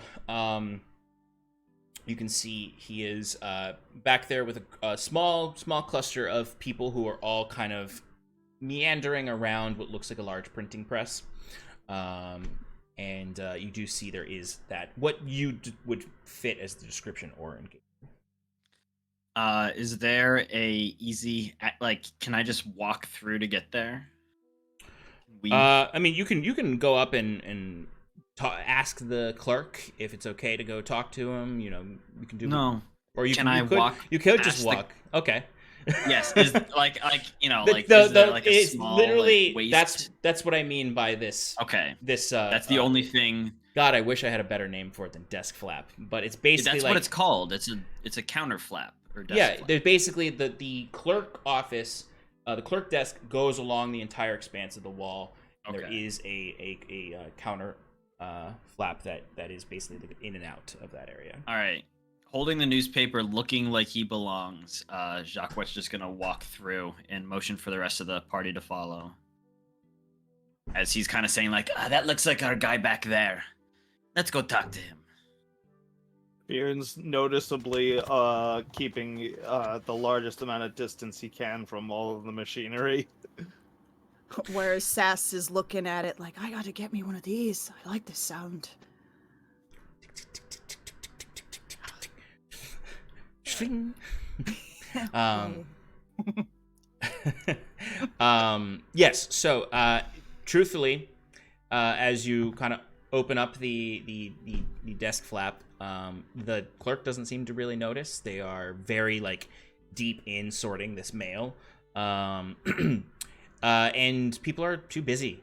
They don't really care. There's people coming in and out of here all the time. You can see like once you're back behind the desk and you kind of get a better look at the whole area, like there's other people who are clearly not reporters here. You can see folks who are, you can see a family who looks like they might be a little bit poorer, sitting down across from another reporter, speaking to them. You can see they're writing down vigorously, typing vigorously. You can see other folk meeting. You can see someone who's arguing with someone, clearly holding a print of the Hyvin Times and pointing at an article and shouting at them. Clearly upset about an article written about maybe their business. So folk come in and out all the time here, and you feel like pretty confident once you're in there, Jaquet, to lead the group through. Yeah, so he'll just lead everyone over to where Kellen is and kind of hold up for a second, see if you can overhear what's going on around the pit. I assume it's a printing press. Yes. Yeah. So you want to, before going up, listen to the conversation? Yeah. Okay, give me a perception check. Anyone can give that perception check. I think Bruce is just kind of looking at everything else. Ooh. 23. 16. That's another 24 for me. Nice. Septimus and Bruce, if you choose to. Bruce is just Looking around at the machinery. yeah. Yeah, I mean it's pretty simple. When you get up there, you can hear them talking, and Kellen is kind of like you can hear is just sort of doing that thing in the office where you're just listening to people talking and going, yeah, yeah. As these two other folk there are discussing the printing press, you can hear them clearly saying, I mean, we got a good deal on it, and I think we can improve it, fix it up. If we can, maybe get another one, we can, cut costs on distribution. We don't have to outsource. I mean, it's supposed to be much quicker. And basically, they're talking about they've purchased what's meant to be a more like a improved printing press, and they're trying to cut costs through investing in it. But it seems to not work. Whatever they bought. Stepping forward at this, Jaquet goes, "Having trouble with your machine? Ha! If I had silver for every time that happened. My friends here could probably help you out," he says, gesturing to Septimus and Bruce. You can see the person looking at you who was just talking about like the purchase. They're clearly a hobgoblin. They've got sort of that reddish hue to their skin, that sort of dark, almost purple in the highlights, hair that is cut quite short, and slicked back, and a goatee. Their sleeves are kind of rolled up. They've got a tunic. They've got suspenders, pants. His shirt unbuttoned a little at the top, holding what is clearly a cup of coffee, and just sort of stares at you all and at Jaquet and then to the two artificers and goes, Did we hire repair? Did we already approve this? I'm sorry. Who are you? My apologies. No. We're actually here to meet with Kellen here. Kellen, it's a pleasure. My name is Jaquet Touchard, he said as he reaches out a hand. You see Kellen kind of looks amongst you all and then back to the bugbear, or not bugbear, hobgoblin. Somebody send you? When I talk to you? You could say that. More like concerned citizens. We're here about the murders in the temple court. Yeah. Oh. I suppose it was only a matter of time before word got out. Well, okay, yeah. You've got information about it. I've been looking for some leads. I've been talking around town. Sorry, come over to my desk. Of course. And I'll lead you over, and like it's by no means more private at his desk. As we're like moving over, Jaquet turns over his shoulder and goes, "Remember, if you need anything, talk to my guys." You see the hobgoblin just kind of lifts his coffee up and nods, and then it kind of like returns, and you can see he just kind of like kicks the printing press a little bit. Sip. And you are led over to Kellen's desk. You can see like there isn't like the way these desks work, it looks like they clearly share desks. And Kellen's desk mate is not there right now, but there's stacks of papers, stacks of copy all over the place. You can see the desk is riddled with coffee stains. And he kind of like starts to gather things together, puts things away in drawers, and kind of pulls some chairs up from elsewhere and kind of directs you all to grab some chairs from some of the empty desks nearby. They clearly don't operate like at a full force of writers in this room. Right. There is plenty of chairs to grab, but every desk like looks like someone works there. There's not people present. So he pulls you all in and sits forward and goes, "So, who'd you talk to?" I think we'll keep our informant to ourselves. mean, fair enough. I just would like to confirm anything you tell me. Okay, it was Oren. It was Oren over at the Harlequin and Chalice. You got me. Okay. All right. I hope you have more than he had. Oh, we do. But first, we want to know what you know. You want to know what I know?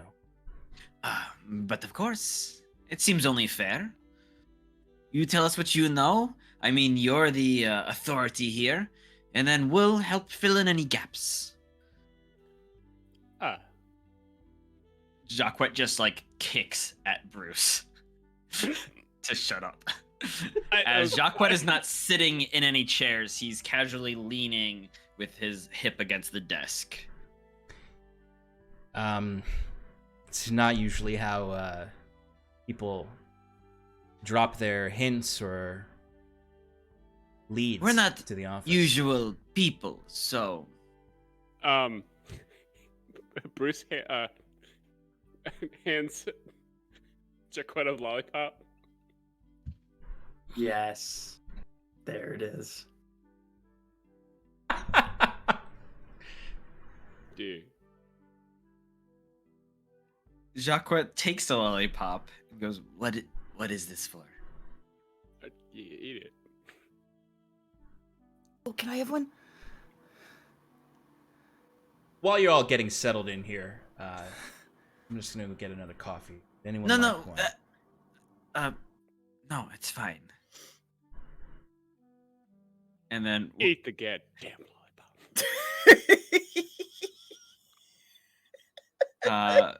Jaquet waits for Kellen to leave to go get the coffee, and then he like turns down, like bends over to Bruce and goes, "What the fuck is this? Why are Just you eat giving the me damn lollipop. No, I'm not just gonna eat a lollipop Jaquet, because you eat tell the me fucking to. lollipop. There's he did something to it. Eat it. What? Eat it. Shut the fuck up for once in your life and eat the goddamn lollipop. Jaquet pulls the wrapper off in one fluid motion and goes, "You don't eat a lollipop. You lick it, you fucking ingrate." And then, so once he licks it, I'm gonna cast enhance ability for his charisma.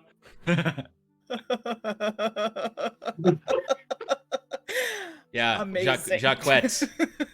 That lollipop fucking tastes good. Oh, okay. See? Ah. Eat the goddamn lollipop.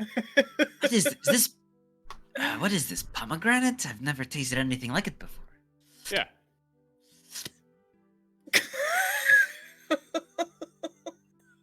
And it brings an ease, Jaquet. It's like you almost feel safer when you have this lollipop and you can lick this lollipop. He then puts it in his mouth, and like the Yep. point is coming out, almost like a toothpick. Yep. But it's clearly not. It's almost like the English, the WizKids dub of an anime. Quickly before he gets back, I'm like, but do you really think we need to trick him out of information? Do you think it wouldn't be prudent just to tell him that we're concerned citizens and looking to maybe solve it? No, trust me, I know how these investigative journalists work. They're all about their own name, their own money. He wants to take this story for himself. So we've got to beat him to the punch. Isn't the point of why we're doing this to do exactly what Septimus said? To figure it out on our own? No, we can defer. He does know this field better. I was just making sure that we're on the same page. Let him do the talking, and All right. I just fear that if we come to him with no information, he won't give us anything. So better to apologize than ask for permission. You know? He probably won't give us anything no matter what we tell him. Well, if the rest of you shut up and let me do the talking, I'll get him to say whatever the goddamn whatever Ilyuvania fucking pleases. Bruce, can I have a lollipop now? Do you have any extra? You were just eating that one. Oh, fuck it, I don't care. And then I go back to staring at the typewriters because I really want one now.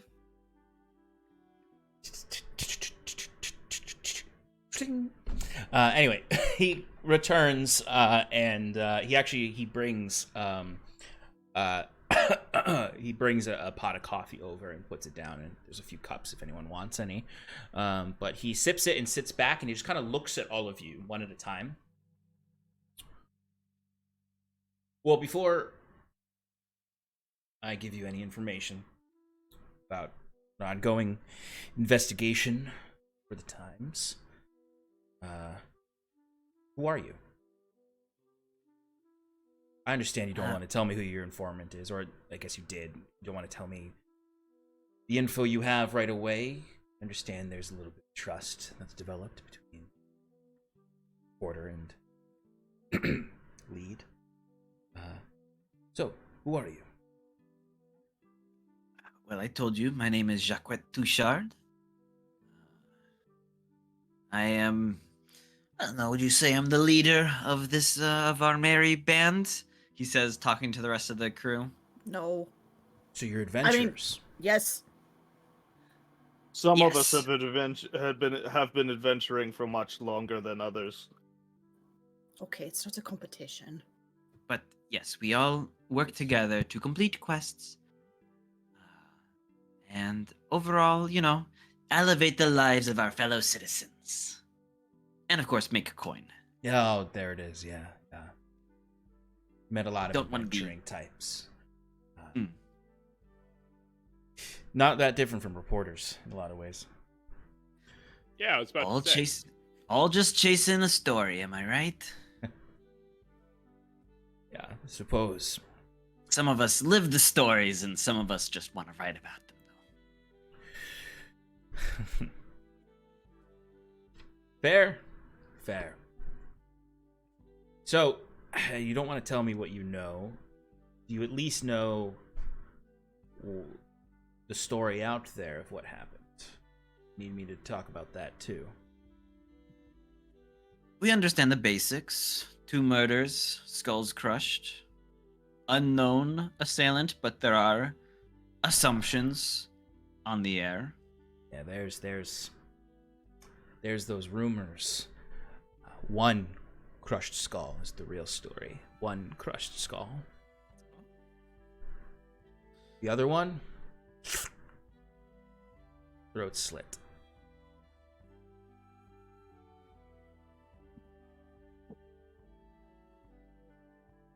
So then, maybe not the same assailant for both incidents? Well, that's what I'm trying to find out, is who knew these individuals, who they were connected to. Don't know how long you've spent in Hyvin, but there's a lot of different factions at play when anything happens in this city, especially in the lower city. But, Trust, we are familiar with some of the elements of the lower city. yeah, that's not surprising. But yeah, I've talked to a few leads. I know that this is no, ordinary murder. Can't really find a motive for killing both of these gentlemen. If you have any information about them, who they are, deeply appreciate that. Their connections, who might have wanted them dead. The Machina's whisper bullshit. You can smash a skull in with a sledgehammer. You can hire a fucking ogre to do that. There's plenty of ways to crush a skull. It's not mystical machines. So Yeah, then we didn't believe that either. So that's going to just help himself, and he just threw that in there. Right, Jaquet says, giving him a side eye. So then, where do you think those rumors came from? Well, from what I understand, the folks who found the bodies were particularly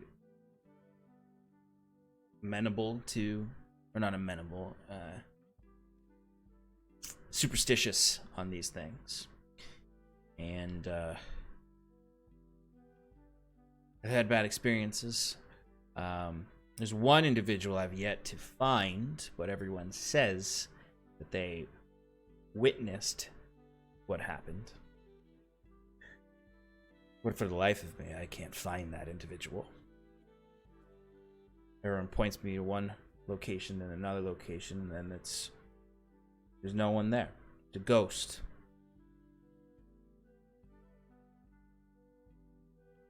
Have you thought maybe, and Jaquet steeples his fingers and leans close, that it was a ghost that saw it all?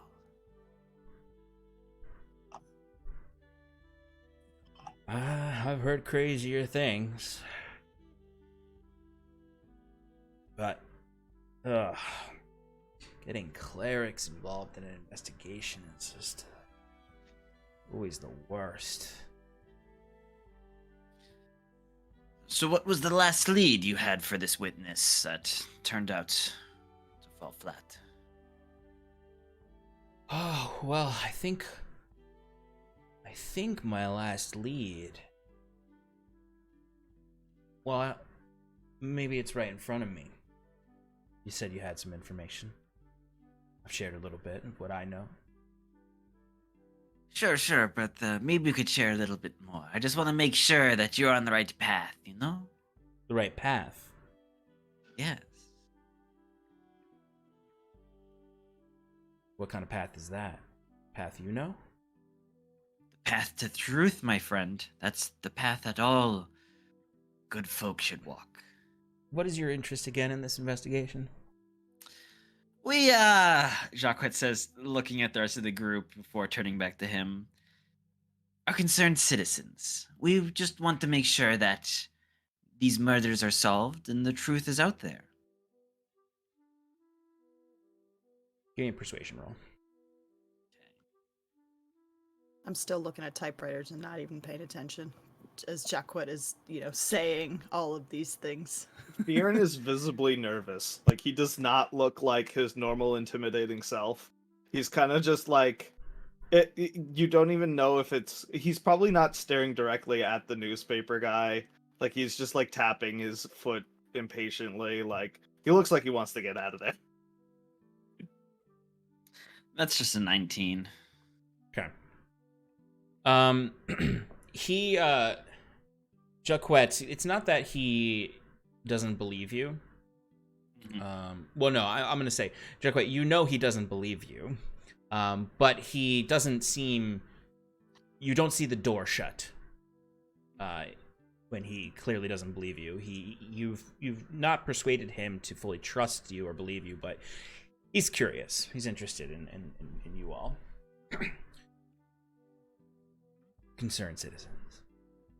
Okay. Well, the next place I was gonna look or ask around is gonna be over in the widow's ward. Oh, fuck. Oh, fuck. Jaquet just kicks a foot out and hits Sass's chair. You like a glass of water? We, glaring at Sass as he says this, we haven't had much luck in the widow's ward. You know, they don't like good-hearted people down there. Oh, I know. I've done my fair share of investigations in the widow's ward. Given I do investigate a lot of the crime elements of this city. I don't mean to be rude, but I do recommend you all maybe calm down a little bit. You all look like you've just killed someone. Huh? Oh, sorry. I'm just really interested in these typewriters, or I don't know that they're called that. These things that are making the clicky noise. I've never seen one before. Oh, you got it right. Sass. How do you not get your fingers stuck in these things? And you see he literally puts his hand over the typewriter at his desk and just pushes on one of the keys. You'll have to excuse my friends. They are not as well learned Sep- as Sep- we are. Septimus will lean in at that and then say, I have a right to be concerned. I know I'd introduce myself, but I'm Septimus Evergreen. As coincidence has led us to venture together, I am from Asia. I grew up here. I know Hyvin very well. And the concern that my friend speaks of is definitely on my behalf. I know plenty of people in the city, and I just want to make sure that anybody that's going around murdering, nobody I know will get hurt. It's a fair concern for your friends in the city. Well, I suppose that's what I'm trying to find out, which is motivation behind this murder. So I can report on it and the city can know. They can be careful. Of course, also to notify the Commodore's office in case there are needs for arrests. But it's a little difficult to find leads when your eyewitness is a ghost, you said. Do you know the name of this eyewitness you're looking for, or any information that might help us track him down for you? The only thing I know is that his name is Omar, and he's somewhere around the age of 15. I've seen a pack of 15 or so year olds in the widow's ward near, what's the name of the street that Sindel is on? Beacon Street. Beacon Street. Oh, They're tough to catch, but they like to scurry around on the roofs. well, Might that's be worth looking into. That is a better lead than what I was gonna do. Just gonna ask a little bit around the Otter Business to see if they've seen anyone strange coming through town. Watch your pockets, though. I don't bring money to those word. Well, you know, it's a little strange. A grown adult hunting down a child in a weird neighborhood. You might get some strange glances. Yeah, I suppose I'm you're right. sure weirder things have happened in the widow's ward. Also, I'm pretty sure if you see an adult walking around, no one's gonna look at them and be like, "That man's looking for a child." So, Well, I think mean, if you're you're alright. running up on roofs, maybe. And if you're handing them lollipops, maybe. Anyway, we've talked a lot about this, but I haven't really, other than that little tidbit there. You said you had a lead. Oh, yes, but not on this story. You said you investigate murders, yeah? Yes, often I'm on the crime beat of the city, and You know anything about a pirate captain by the name Otto Hastings?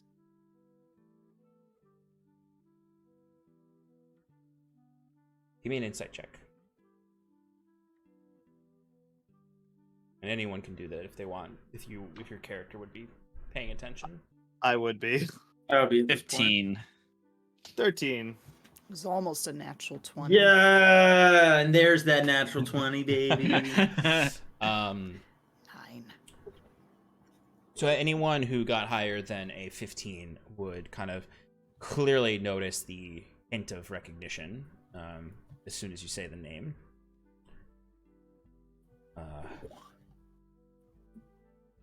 Pirate, you said? Pirate captain Otto Hastings runs a ship called the Bone Rattler. Ever heard of it?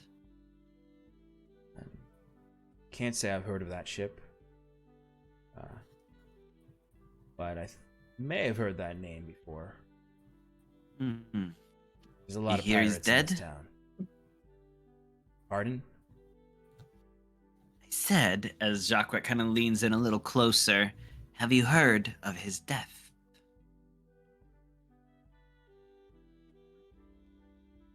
You see, he looks around, and he leans in closer. When? Just the other day. A new arrival. They call him LaRue. LaRue. I don't know what the squabble was about, but maybe investigate it. See what you can find out. Just the other day. Just the other day. Killed by this LaRue. You heard it here first, clearly. How'd you find this information?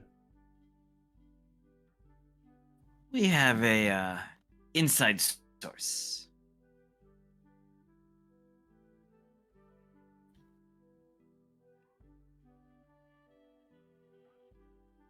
LaRue.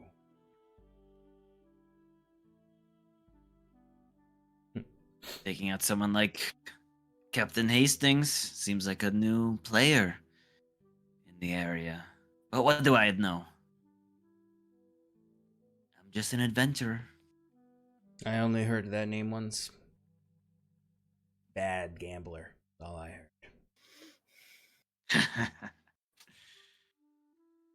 Some friends Well, you know. got into some trouble. Interesting. Well, maybe he's a bad gambler, but he's a damn good fighter. Didn't think anything of it. Maybe I'll look into it. Newcomers in town happens all the time.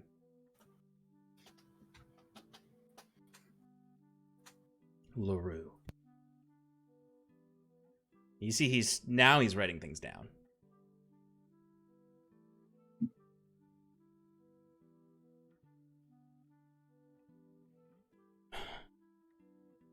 And I'm assuming you're not going to give away this lead so forthright as Orin.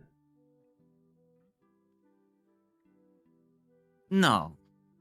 I mean, you've helped us out a bit, but if you have any more information, or maybe some, and at this, Jaquet will flash a little coin.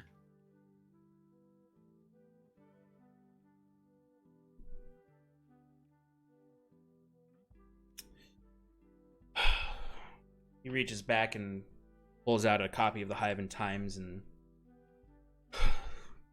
closes it and folds it over and puts it down on the table, and then you can see his thumb flips it back open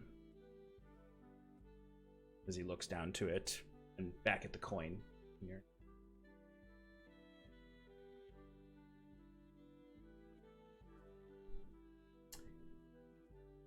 How much coin did you hold up? He just flashed like a few silvers. Okay. You see he kind of opens the Times up and just kind of taps the paper. And you can see that this is a unreleased copy.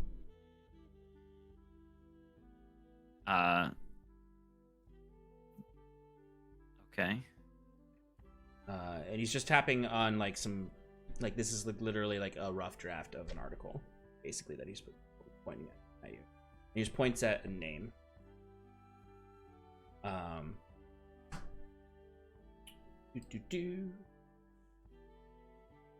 Lucas Pascal.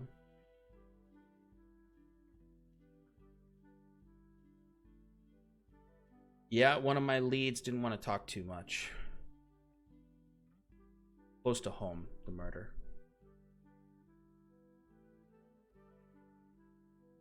Any information Looking at that you might find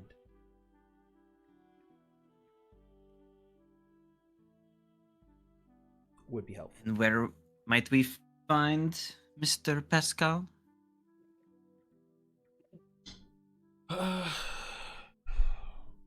Yeah, I can give you an address. And you see he grabs a piece of paper from his desk, his pile of papers, and scribbles on it the exact address of Lucas Pascal. And just written on it and circled is just brother.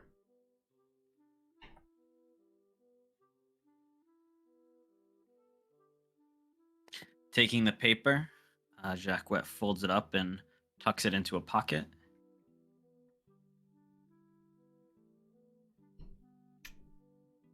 And then he makes to get up, kind of like being like, okay, I guess that's all for now.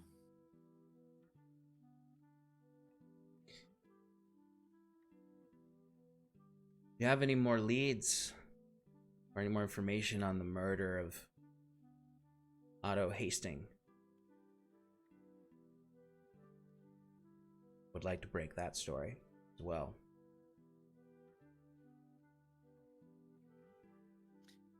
I'm sure there's many that would like to know how Mr. Hastings went down. Especially those in the New Defiance, Jaquet says as he starts to walk away. And he, did the rest of you follow, or are you awkwardly sitting there? Definitely awkwardly sit there for a minute until I realize. Like, Just follow. yeah, Oh, I guess, yeah. yes, we're done here. Mm-hmm. Fyrn's in Thank you. front of him. He saw him turn around and just bolted for the door. Where can I get one of these typewriters? We can. We Yeah, order them from yeah. Halcyon, but we're, yeah. Can you make one, Bruce?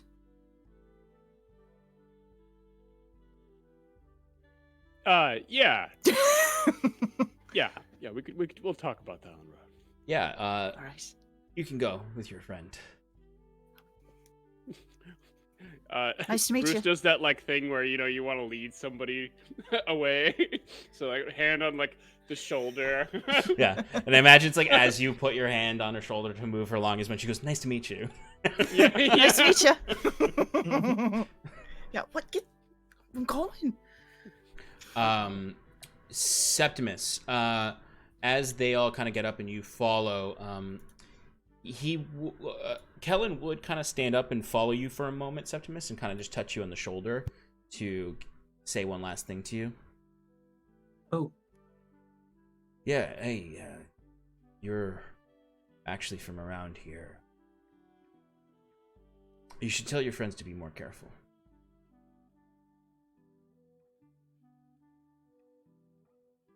In the way they may offend people around here, or Your friend is very charismatic.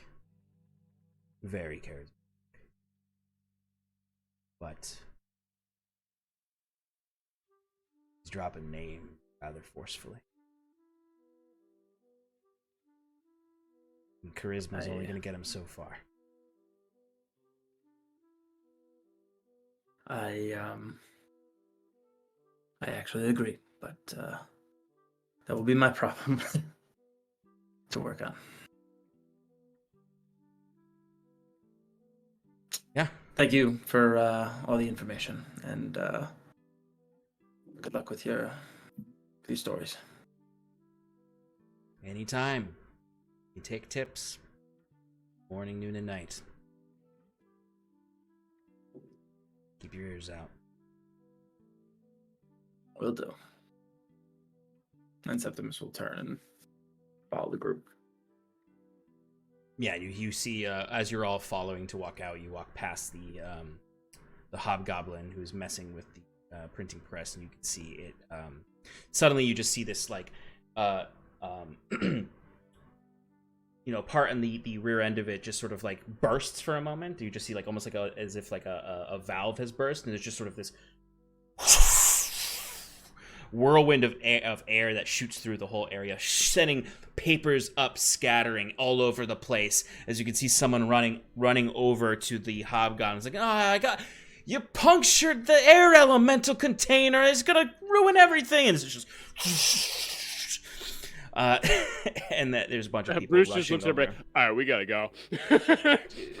No, it's not an air elemental. It's damn.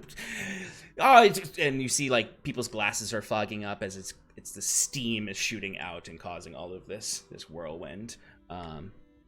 As you all slip Ian is out. like paving away like through all of the chaos. Like, excuse me, gotta leave. Pardon me. As people are kind of pushing past you all, you can see some of the older journalists there just sort of shaking their heads and returning to their typewriters. As you slip by out the front door, and you are back out into the streets of Hyvin. Once we get like a block away, Fyrn will turn around and just be like, "That was horrible. I hated that. What was that place?" What do you There was mean? just clicking and checking and hoses with air flying around, and everybody's mad or yelling and like. It's a means of information being distributed. And you It's told It's the one of beating them heart. about Hastings being murdered? Well, you know, I thought that news should get out somehow. Don't you think it made you look a little suspicious? I No. think that may have been a little too much. I agree. Look, we're gonna work with this Kellen guy a little bit. We'll get some info on him, some dirt on him. He's not gonna go around talking. Though, you know what, now that you say that, he definitely has connections at the Otter Business, if he's heard of LaRue before. So, And his friends. Fuck. That's not good. Yeah. well, you know, we don't have anything to worry about. I You mean, don't. we could always throw a brick through his window and see No. what happens. No, No, my no, goodness. Fyrn. Why would that make anything better? It would scare him off, you No. know? He'd lose the story. Why would a brick there's no connection unless you write like a note or something. Yeah, like, exactly. You put don't a mess with LaRue. I'm sorry. Who throws a brick through somebody's window and doesn't leave a note? That's just ridiculous. Jaquet quietly kicks some rocks and goes, I don't know who would ever do that. Vandalism is fun on its own, you know? Doesn't always have to have a motive.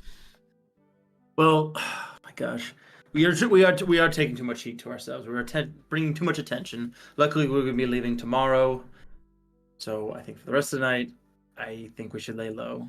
However, I know you wanted to go to the. Well, I don't want to. I have to.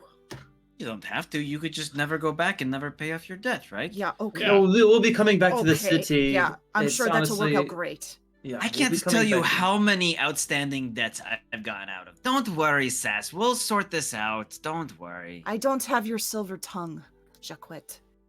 But I have it. So I'll help you. I'll Will you? I don't know that you will, because there's nothing in it for you. Well, maybe I can ask them to give me your debt, and then you'll owe me. I'd love to see you try. You want to come with me? Creative problem Do solving. you want to come with me? And No. we'll go do that. We'll go do that right now. I would want to advise see you against do that. Yeah, after the can of worms is open. Well, I have to go back. Either way, You don't. I do. You don't. I would say You want to go back. Let's make that I very wa- clear. You don't I- have to. I want to go to settle this debt so it's not hanging over my head anymore. All right, 'cause as I said, every day it goes up. And somebody over there said, actually, no, I talked to the bookie who asked me / the Gray Ryan is my new persona, told her, me, they're looking for me. All right, they asked where I was, so it's not just gonna go away. I know this doesn't Never seem like a know. big deal to you, but it's a big deal to me. I'll go by myself if I have Wait, to. wait, but it would wait, be hold on. great if I had some company. wait 1 second. Sean, how long has it been since we killed Hastings again? Not that A long. day. It's like, It's yeah, been, like it was early in the morning, right? Yeah. Yeah. Okay, so this is you, the Yeah. same this- It was last Yesterday- night. It was last night. So Yeah. it was no, Or it was 2 nights. It was yesterday Wednesday morning. morning. It was yesterday morning. Yes. It was Wednesday It is morning. now and midday, it is so it's now been Thursday. slightly over 24 hours. It's been about Yeah. Over 30 24 hours since you killed him. Oh, And okay, presumably, you have no idea of, likely very little information has moved about from that, unless those pirates No, immediately what went I- running around. No, but what I was Well- alluding to is what I was about to say here. Is like, yes, it is very important that you get rid of debt, and I was going to vouch for that. However, now I'm just thinking, when we killed when Hastings died, the two other people that were part of his crew saw you. What if they're there? I don't know. All right. Maybe they don't work fast. That's why we go now and hope that there's nothing there. All right. And then we get the fuck out of town. Can we just get it over with, please? Which you What? isn't it? I mean, it's not even fight night. Are they even gonna let you do the walk of shame? I don't know. They're That's probably why just gonna don't- ask for their money. Does somebody want to go ask? If they I'll do come it on with you. I on- mean, on- the fuck, whatever fuck day it is. when's dog? Tolva's dog. Nope. Yep. I just needed a second to Ah, remember it. Right, then let's fucking go. Let's go right now. Let's go. And I start walking. I'm not. I don't want to. No. That sounds like a dangerous place. Yeah. I mean, I will say, Fyrn and Sass, you were literally there last night, and there was not much heat other than your debts. Yeah. Telling a journalist about Hastings dying today is not going to suddenly make the entire city know Right. that some LaRue killed Hastings. 'Cause you two are, well, not really connected to LaRue that much. It's just almost like a, it's just those who are in the know that LaRue helped you cheat. Right. So like general people just think you guys are cheaters. Like it doesn't seem to be Yeah. rumors around town that you guys murdered Hastings. Yeah. No, so I'm starting walking with confidence towards the widow's ward, and I'm hyping myself up as I walk. All right, I'm just gonna go. I'm just gonna walk up. I'm just gonna walk up to the front, and I'm just gonna say, I'm here. Heard about this walk of shame. Let's do it. Shortly after she leaves, did you go with them too, Jaquet? Or are you still hanging no. back? No. Fyrn is just trailing behind her, but you could tell he doesn't want to go. He's with her, but he's the whole walk there. He's I don't think this is a great idea. It's not gonna work out the way you're talking. I mean, I don't think you're in any trouble, but All right, I really need you to shut up. I really do. I don't need this in my ear right now. I'm trying really hard to figure out what I'm going to say when I get up to the door. all right, just don't look for handouts from me. To the other two is we don't have to go with her, but should we at least go to the event, make sure that she's okay? Oh, yes, of course. Don't worry. I was just going to make her think that I wouldn't be there. Because at this point, I feel like we're almost at the Cask and Crow. And Jaquet was like, oh, I just, wanted to let her go. Really think that, she was alone. And then in her time of need, boom, Jaquet's there to help her out. Or throw rotten food at her. Either way, I win. I don't understand how your mind works, but The Bruce, shall we? best minds at the university couldn't figure it out either. All right. Yeah. Okay. We're just trying to assure him. Was we're not going with her. We'll back off.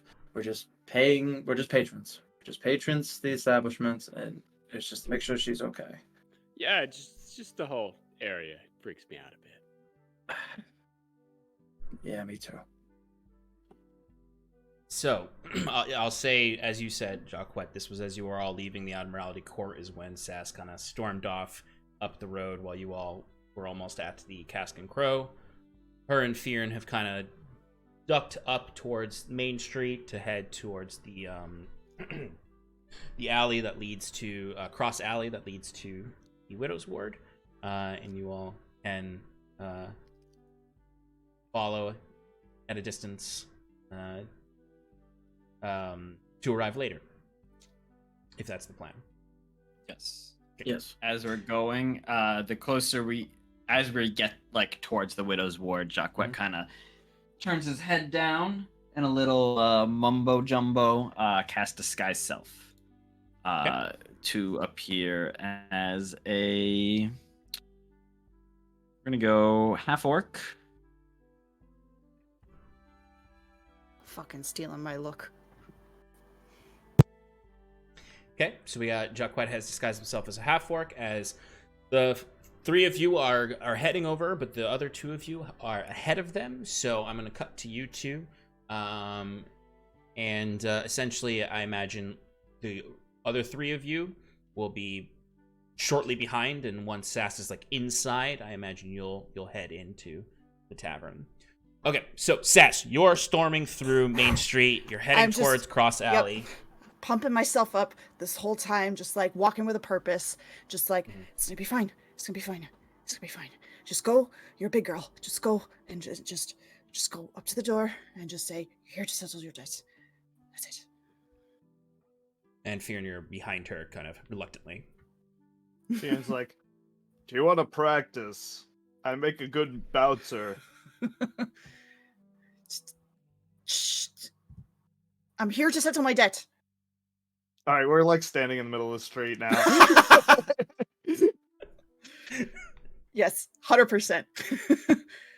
Yeah, I don't remember you. Who'd you say you were again? Saskia Seablood. All right, stay right here. I'll check the books. And I walk.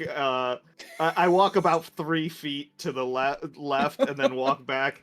It says, "Boss says you owe quite a lot. Let's see it." Oh, I don't have it. I heard there was another option. This is where I force you out of the area. You've lost already. You fucking suck at this. And I keep walking. It's not gonna work out. All right, Sass, you head over and you're kind of slipping through Cross Alley. Immediately when you enter Cross Alley, like that confidence is waning, or not necessarily waning, but like all the forces that would be working against your confidence are present. There's the shady dealings. There's the buildings starting to close in on each other. As you can kind of look up, you can see faces from the windows. Everyone looks like they're watching you, even if they're not. You can see shady dealings in the alleys as you're getting deeper into Cross Alley and fully into the Widow's Ward. Playing with my amulet and kind of muttering, "If you've got anything, I could really use your help. If you don't want a dead benefactor, a dead person who's working for you." And you kind of push through the tight crowd and kind of almost trip forward into the proper Widow's Ward. It being Thlensnir, it's not fight night, so it is not necessarily less packed, but the bar is not kind of the center of the attention like it is on fight night. But it's still Thlensnir, it's still towards the end of the week, and people are still going to get drunk and play cards and gamble. So there's still a crowd, it's just not there's not a line out the door like there is on fight night. In fight night. What do you do? Is the bouncer at the door? Yeah. All right. Make sure my eye patch is in plain sight. Hold the amulet. Anything? Nothing? You're just gonna let me fucking do this by myself? I'm here. I'm not. Fyrn, that's when Fyrn pushes through the crowd and is next to you. Not fucking talking to you. But thank you. I appreciate it. I appreciate the support. It's gonna be fine. It's gonna be fine. I'm going. Here I go. I'm walking. I'm walking. I am walking. And I just walk up to the door and just stand there. You see the bouncer, the Goliath bouncer, she's just sort of like late, very like they're not like they don't care as much. They're not charging people at the door. They're literally just standing there to make sure no one causes trouble. As you can see, those same bruisers are sitting there as well, in their little outfits. As you can see, two of them are playing dice, kind of kneeling down by the side. And you can see she's just sort of like leaning against the wall. And as you stand there, she doesn't look at you at first, and then she finally just kind of like, hello. Hi. Can I help you?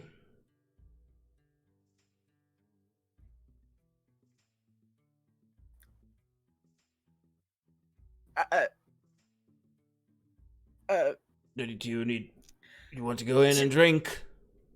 Gamble? Can I? Am I allowed?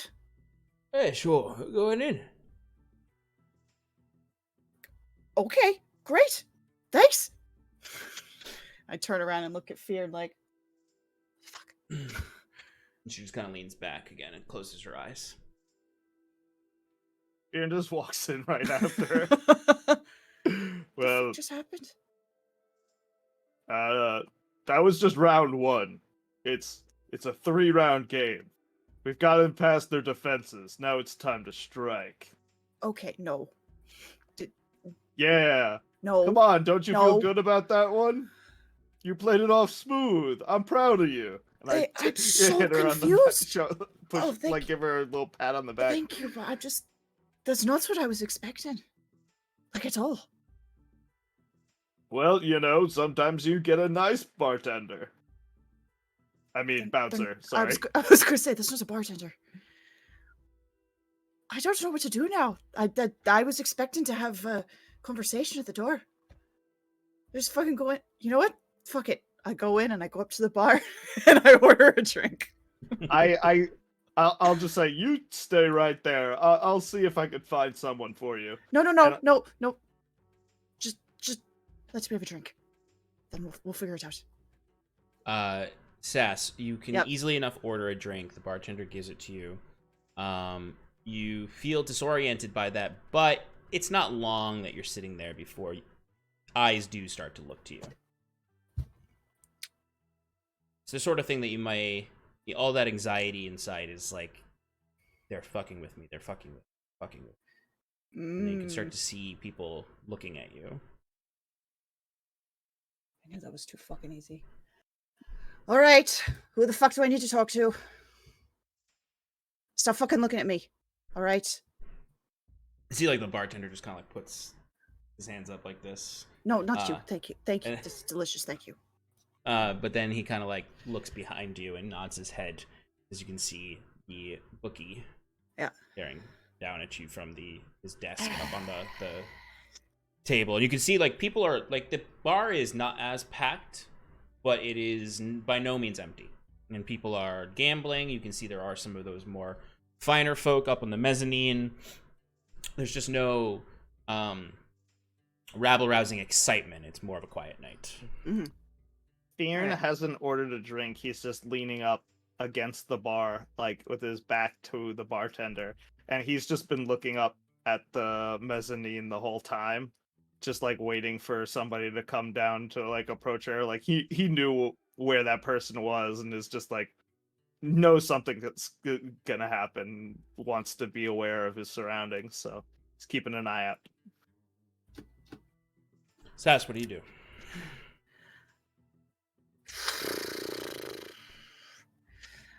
Raise my mug at the bookie, and I start walking over. You hear the bartender. Oh, by the way, that'll be a silver. Oh, sorry. Flip it. He catches it, and you can see when you turn around, the bookie kind of smiles, seeing that silver fly out of your hand. Fyrn is staying at the bar, but like, within earshot. As I walk over to the bookie, I say, "Don't get too excited. I don't have a lot of that. Which is why I'm here." Is that so, Saskia Seablood? Yes. Come to Good to see you again. pay a price, but maybe not in silver. He That's smiles. That's correct. That is correct, yes. We thought we might be seeing you soon. Oh, really? Aye, your granny showed up the other night. Who? Your granny. Asking about Oh, you. right, yes. Good woman. Ah, Good woman. yeah. Looking out Ah. for me. Mm-hmm. Tough. Kind of She annoying. is. So you got, She got what the do you got job. for us? What do you got for us? Empty pockets and hope. Looks around. I take it you're taking a walk of shame tonight. Yeah. I suppose so. Is that's going to clear the books, as it were. Well, depending on how much money comes in for it. Ah. We got plenty of barrels of raced out back. Some of the ripest old fish we got. Great. Sounds wonderful. What time do I need to arrive? You see that the day after fight night, there's a lot of trash. I all got about. it. Yep, got it. That's clear. That's clear. I'm going to get shit thrown at me. I understand that. What time do I need to be here? Well, first of all, you shouldn't go anywhere. We don't want you running away. Stay around, have a few more drinks, it might help. Hey, boys! Get the barrels in here, we got a walk of shame! You see, people start to perk up. Right. And you see the bookie waves a hand, and you see this kid from the bar, this bar back comes running over. This little tabaxi, probably like 18, not barely over 18. He looks in. Hey. And you can hear him. He's not whispering. He's looking at you as he says this. Why don't you run around the alley? Get some attention on this. Bring some more coin and help our friend here out. Let him know we got a walk of shame tonight. Yeah, tell everyone. I'd like us this to settle everything, please. If you don't mind. We'll give it a half hour to raise our numbers. Sounds lovely. Go, have a drink. I'll have And several. finish if that that's one. okay. Finish that one, and we'll say Done. the next one's on us. Oh, thanks. You're too kind, really. Too kind. And it's as that tabaxi runs outside is when Septimus, Bruce, and Jaquet enter into the widow's ward, and you would hear this kid step outside and start shouting about a walk of shame at the Otter Business. Just sort of very much like the newsy boy, is just kind of going to corners and wherever you can find a crowd of people, basically, who seem like they're from this area. He's just sort of spreading the word. Like he even like walks up to you two, you three, and goes, "There's going to be a walk of shame over at the Otter Business. It's going to be real good trash this time around. I better go and get some trash before it's all run out." We love some good trash, don't we, boys? Yeah. You're muted, Septimus. A walk of shame. Huzzah! Yeah. Only the trashiest. As the boy walks away, Septimus is like, I don't know why he said huzzah. I never used that word ever in my life. I kind of like the sound of it, to be honest. Are you there? Are Are you still they- inside? I'm Yeah, at the no. bar. No, They haven't yeah. walked in yet. They're in the Yeah. they're out in the street. Yeah, they're outside. Turn your camera off. Oh, He just floats out. I stick my head out the window. Sorry, I'm just nervous. I'll try to be. There's nothing to be nervous about. Yes, it's got a bad reputation, but really the Otter Business is like any other bar or tavern in a city. Yeah, It's dirty. Like, all right, so Oren told me to watch out for this place. I don't Yeah, and for Bruce and Septimus, like now you're like looking around and getting a good look at it. Now you've squeezed through the crowd. Like the cross alley itself was uncomfortable for you too. Like really tightly packed, people staring at you. The building's really cramped in on each other. It certainly opens up here, but it opens up to a bigger crowd, just a little bit more space for them to move around. You can see the buildings are all somewhat in shambles, hastily repaired. You can see several folk kind of just leaning out the window. You know, you can see several of them are drinking, smoking, spitting out into the street. You can see people are emptying things out into the street. There's people making shady deals, and you can see once Jaquet mentions it's like any other bar, is when kind of like the crowd almost parts and you can see the Otter Business, which you can now see, which might make Bruce anxious, is that there is a good third of the entire building that hangs off of the edge of a cliffside down to the sea that has really, really unsafe looking scaffolding holding the butt of the bar up. And you can also just kind of like generally see that this whole district kind of hangs off the edge of a cliff, where even as you're like kind of walking around, like you can feel that you're at an angle leaning towards the sea, towards a 100 or so foot fall down to rocky awfulness, with the Otter Business being this lovely centerpiece. Guys, all right.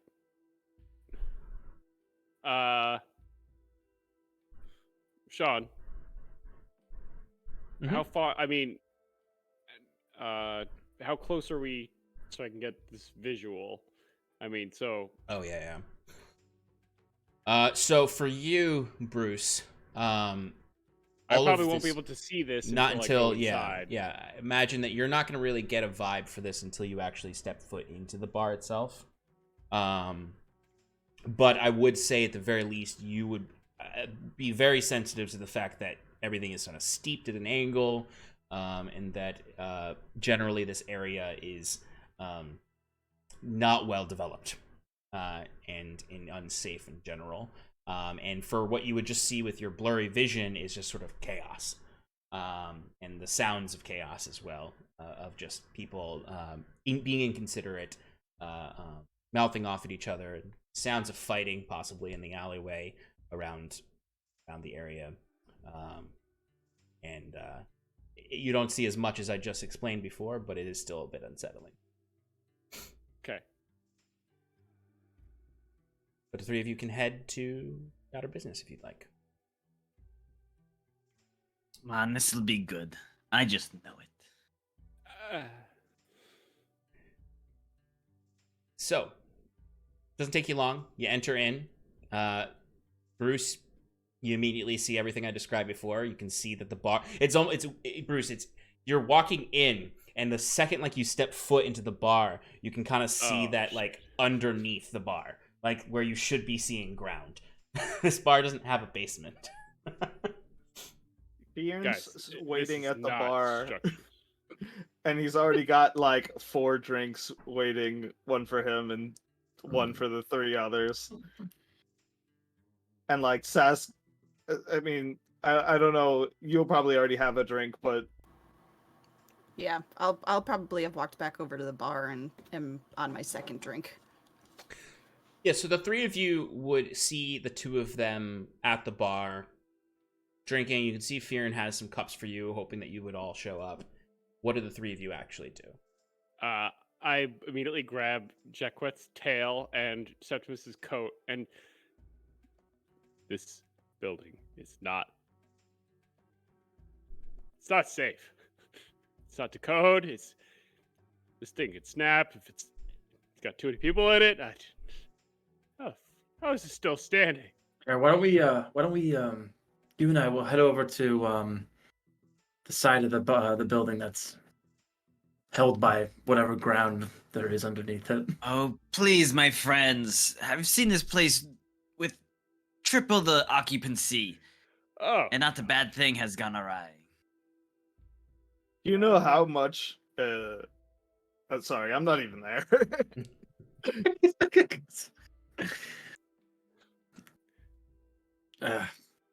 What? All right, let's stay by the wall. The wall here is good. So, Bruce Live and a little, Septimus. Bruce. As Jaquet, like he says, like live a little as he walks backwards towards the bar and goes over and grabs a beer from Yeah, I Fyrn. imagine Fyrn would like awkwardly walk to them, seeing that they're not coming, and you just like grab a beer as I'm heading towards them. Bruce, you are sensitive to each step they're making. Like, you can see the wood like creak, and like you feel it. It's not even that you see like the instability every time they make any steps that is otherwise invisible to anyone else. I just grip like Septimus's coat, like every We're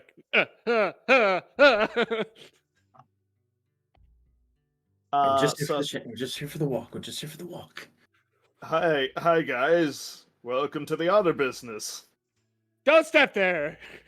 Oh, and you are? You don't know me?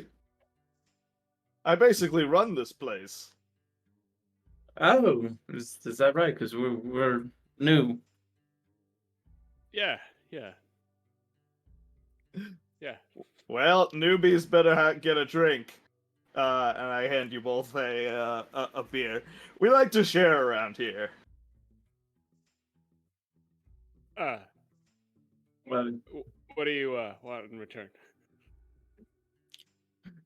I'm sharing with you.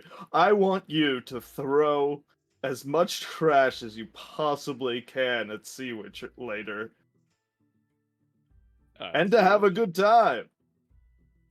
right. Well, thank you for the beer. But then, like, if like looking around, nobody's around, I'd be like, why are you coming up to us? We literally said we wanted to keep our distance from you. I don't know. You guys look lonely in the corner over there. We're not lonely. We're just freaking out over here. All right. I mean, would it feel better if I put you on my shoulders? No, in fact, that would make me feel a lot It was worse. better if you went back to the bar with Yes. Sass while we go from over here. All right, fine. To each his own. You have fun being a wallflower. That's all. That. Thank you for the drink. I give him a thumbs up while I walk back to the bar. Yeah, you walk back to the bar, and Sass is there with her face buried in a mug. Getting Jaquet, drunker by the second. Jaquet had walked over and leaned against the bar. So while Fyrn is talking to them, Yep. he's like, "So, not that big of an issue, huh? They just let you in, and what?" I thought you weren't fucking coming. No, I wanted you to think I wasn't coming, but I had every intention of seeing this humiliation front and center. You're a fucking asshole. Maybe, but I know how to have a good time. Could you at least drum up some more coin so we can get this fucking erased? Why? one night Does it so I have to don't be a have to certain take amount? Yeah, I feel it's like they just- actually... No, it needs to be exactly 187 silver pieces and 5 copper pieces. And you think that they're going to be able to sell that much trash? I fucking hope so. I don't want to do this. I don't think As the I- entire Widow's Ward has over 100 silver to their name. You're not helping. Go away. Let me go away. Okay. And Jaquet finishes his beer, slides it on the counter, and then walks off. And Jaquet, Sorry. as you walk off, is you would see them wheeling the barrels of trash in. now. Yeah. And they've wheeled several of the trash barrels out. Basically, all of the trash from the last week here in the tavern. You can a wall of noxious smell hits all of you in there, as you can smell rotten fish, rotten vegetables, plain old refuse and detritus. You can see there's just like you can see this the bouncer is wheeling one of the biggest barrel in, and just like on top is just like this like crushed rotten pumpkin. That she's just wheeling around, and they just start to yell, "All right, you know the deal, everybody. 2 copper for a fistful." That's it. Fuck. So when Jaquet walks off, he does start talking to folks and being like, "Oh, isn't it great? And a walk of shame. Ooh, I hear this one was a cheater at a death fight, no less." Yeah, well, death ring is no fun if they don't die. they don't die, then why is it a death ring, right, mate? That's right. I completely agree. You know what you should do? You should buy extra garbage to make sure she dies. Let's try to kill her with trash. Oh, that's right. She'll wish she was dead after we throw these pumpkin at her. 10 fistfuls! 10 fistfuls! You see Beryl comes up, and you see the bouncer's like, we got a 10 fistfuls here. Who can best this? And she pulls a bucket from the side and hands it to him, and just starts slopping with like a ladle 10 scoops into the bucket. Can I have another So one, Jaquet please? starts Another to one, go please. around and is drumming up excitement, and he's like, "Oh, 10 fistfuls! What I would pay to see 20 fistfuls! Oh my god. That would be quite the scene. All at once, just. And if you knew the catapult spell, mint. You see one person you're talking to says, oh, this is a very good point. I think I might know somebody. Go get them. That would be hilarious to see, wouldn't it? Yes, I wonder if a one catapult spell, how many fistfuls is that? All right. Tell them not to start. Tell them not to start till I'm back. This guy Of course. runs out. Give me a general persuasion roll to see how successful this all is. Obviously, there's a baseline success, but right." Can I help him by? yeah, I'll allow that. Okay. How do you help him? I literally just take my horn and I blow it out. Like I open the window and I blow it out, just like as a hearken call to all ne'er do wells in the neighborhood. All right, Jaquet, I'll give you advantage. Amazing. Septimus Okay. probably sees this and be like, they really don't know what being inconspicuous means. Right? You see, like as you're blowing the horn and harking, you see someone who's like, "Oh, I thought that he was the cheater with her," and you see someone else is like, "I thought that he was her boyfriend." And another person goes, No, that was someone else. I don't remember. Someone who was with them. I don't remember though. Weren't you here last night? I'm White-Eye. I'm like, We know who you are. Say, well, we would have liked to have thrown trash at him. So Jaquet will even go so far as to get up at the bar and start doing a little like, Everybody grab your trash in here. It's time to get in trash. he does it a lot better than I can. Yeah. Oh, excellent. Amazing. So go ahead and give me a persuasion or performance with advantage. I imagine they're probably similar for you. I'm gonna go with performance just because doesn't have a base 19 on it, so it's more about how well Jaquet looks. Yeah. So it's gonna be 17 again. 17. Okay. All right. So basically, the way I'm thinking this is that it's sort of thresholded where like you reach a certain DC and you get more support. 17 it gets you quite a bit of support. So you have the general folks who are just sort of being kind of persuaded by you as you walk through the crowd, and then this performance is what gathers sort of the excitement in the room where people are like, yeah, you know what? I think I am going to spend extra money this time. The last walk of shame, I only grabbed one fistful. And it was longer, and I was just standing there while my friends were throwing fistfuls, and I was like, ugh. And I didn't even get a good fistful. It was mostly dirt and mud. My friend got a whole fish head. What the hell? All right. 10 fistfuls for me, please. Give me a bucket.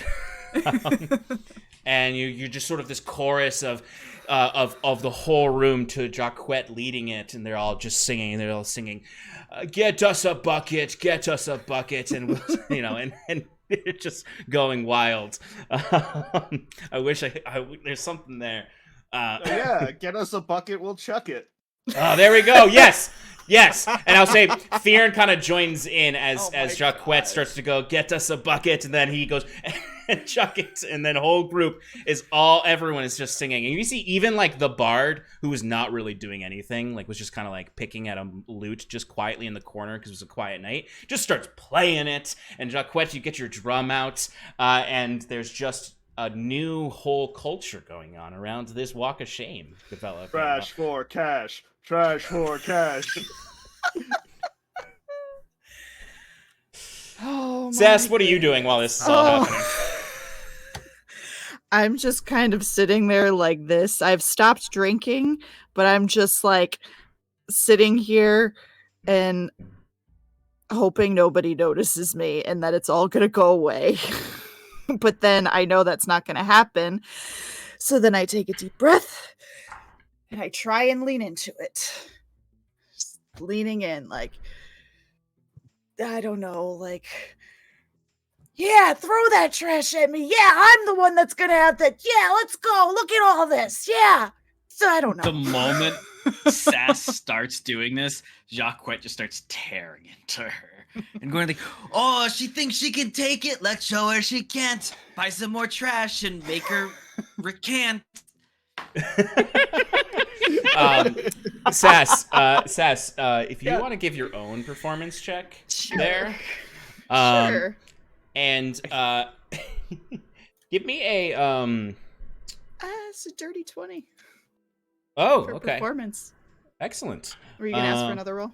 I was gonna ask real quick if you could just give me a quick, just charisma check. Just charisma. Mhm. Natural Septimus. 20 for a 20. I don't Get believe that we belong Riz. here. What'd you say, Alex? Nat 20. I don't think we belong here. No, we absolutely don't. Fucking nerds at a house party. Septimus and Bruce. Yeah, we're you're like over the in two guys that corner, are just staying with like the beer that hasn't Haven't been, drank your half beers, drunk yeah. for like 2 hours. So it's like, Yep. yeah. Here Septimus and comes Bruce. over and gives them both a bucket. You see, there's legitimately like this big hulking orc comes up to the two of you and just sort of like puts his arm around Septimus and pulls him in and kind of like starts trying to get you all in the chant as he's just saying, "Get us a bucket and we'll chuck it in." And You need the syllables. Get us a bucket and we'll fucking chuck it. there we go. Get You us need a the bucket and we'll fucking chuck it. Chuck it. You need the syllables. Thank you. Oh, excellent. And Good work, Bruce, everybody. you are just seeing everyone stomping their feet on the ground as they're saying all of this, and you like, it's just, this whole place is shaking now. Bruce's back is to the wall, and he's like, "Ah!" With his goggles on. It's just... Sass. So Yes. with that nat 20 on your charisma check, and with the dirty 20 for your performance check, what's your charisma modifier? It's like a 4 +4. +4, so 24 total there. You feel an invigoration into you as you can feel that the necklace sort of cool against your chest. As you receive sort of a boost in confidence from your patron, as you start to say all these things, call out, whatever you want to call out, saying I can handle it, yeah. Yeah, I got this. I want to see you fucking chuck it. I'll just get into it. Yeah, as you do that, you just sort of feel yourself, I almost feel like you're like 10 feet tall, as there's sort of like you start to see the ethereal lights, the auroras in the room. Oh, it's about fucking time you showed up. And as you kind of turn around, you see the bartender just goes, it really is good to lean into it. Yeah, I'm getting that feeling. Yeah. I think I'm gonna stick with that tactic. Yeah. Thank you for the. Yeah. I appreciate it. Yeah. Yeah. And as the group kind of hushes a little bit is when finally the bookie kind of stands up at the front and says, "Well, we weren't expecting much of an event tonight. The little cards and dice, but Saskia Seablood has graced us with her presence to repay her debts for cheating the Otter Business. Fucking right. And let her sins be washed away with trash. Commit And- the sin. Throw her in the trash bin. Jesus Christ. As he goes, "All rise," and you see a little that little same barkeep Tabaxi rolls out the little table on wheels with the record player on it, the gramophone, and you hear lovely classical music plays throughout the bar. This is probably the most confusing part for Septimus and Bruce, as everyone seems to like take off their hats as if this is the national anthem at a sporting event, as there's just this really scratchy record playing this really classical music, but it's like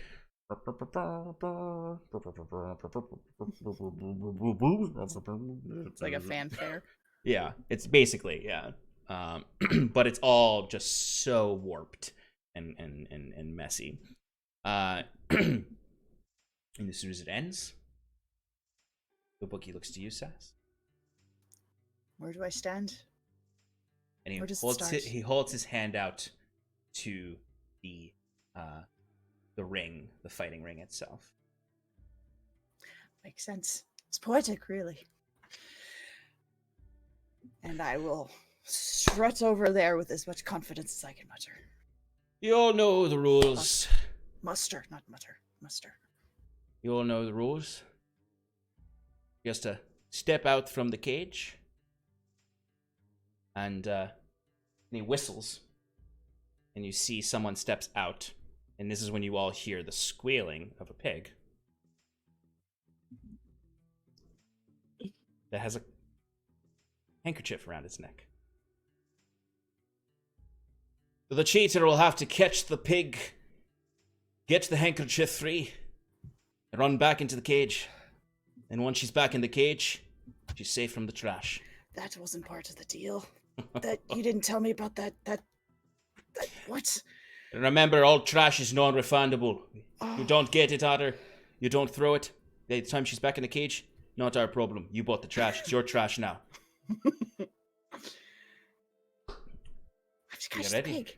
You have to get. Oh yes, you'll have to catch the pig. You didn't tell me about the What, do you fucking think pig. we were gonna have you just kind of stand in the middle of our bar? Have a Yes. throw? No, it's got to I be thought fun. I was It's going got to be a start at game. the door. I was going to start at the door, walk across, and just get the shit thrown. That's it. That's only like 20 feet. It'd be over in like 5 seconds. Yeah, that's what I was counting on. No, you got to catch the pig. Fuck.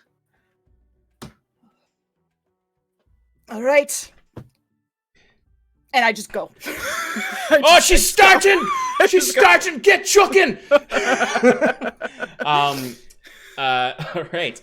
Did any of you buy trash? Oh yeah. Yes. Okay. I did not buy trash. Yeah. Okay. How much trash did you all buy? It's 2 copper per fistful. So you're looking at 2 silver for a bucket. I'm gonna buy. Jaquet. Sorry, I'll go first. I buy 3 buckets, and one for my me God. and one for the other 2. Can't take a goddamn All hit. right. I love it. That's 6 silver from you.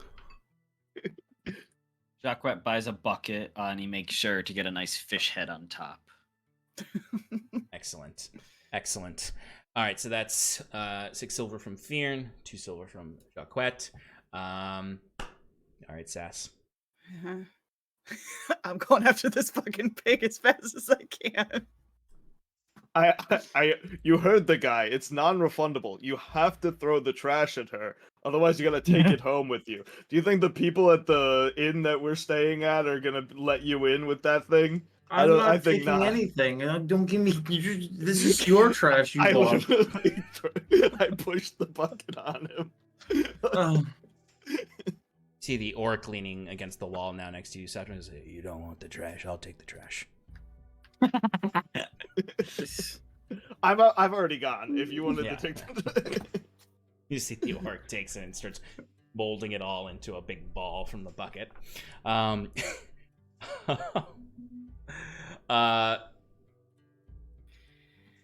Can we get the tavern music in here? Yes, sorry. It's the bards kick into action as soon as you start running. Sass, chasing Yep. after this pig. Yes, I What am. do you do? Let's roll. Um, Let's Am I rolling initiative against a goddamn pig? Yep. Oh, it's just a pig. Well, I got a 10. Pig didn't get very high, so you go Okay. first. So this pig, Alright. they as soon as you start running, they let go of the pig, and everyone in the audience starts cheering as this pig goes running through all over the place. And the second you step out from there, trash is coming at you. So top of your turn, give me a dexterity saving throw. 14. Okay. I'd like to point out too that I did not rest after the elemental combat. You're not taking damage. All right, great. Unless That's fine. All right. I don't know, unless the pig attacks you. But I guess Sass, actually, this is a good question. Are you actually trying to dodge the trash, or are you just going for the pig? No, I'm just going for the pig. Because I want this to be done as Then there's quickly no as saving possible. throws. It's going to be attack rolls. All right. Oh no. Okay. So anyone who wants to roll an attack roll with their trash can do so at this moment. Yay. Jaquet is waiting to use his attack roll Excellent. at the most opportune time. You're waiting for the opportune moment. Yes. Fyrn is going And, for quantity over quality. He's just trying to that's empty very that bucket Fyrn-like. as fast as possible. I got a 21 to hit. Okay, Yeah. Sass, My you're HC's a 14. like out the gate, Sass. You clock Fyrn and then see just a heap of trash hit you right in the face. And like his was like almost like Fyrn was almost the first person to throw trash. As then suddenly it's like you like the second you step out, you just feel just trash coming from everywhere. The good thing is that most of it is rotten, so it doesn't hurt. It just explodes. Yeah. Yeah. It's just all covered already. How do you want to chase this pig? What do you want to do to catch this pig? What do I want to do to catch this pig? I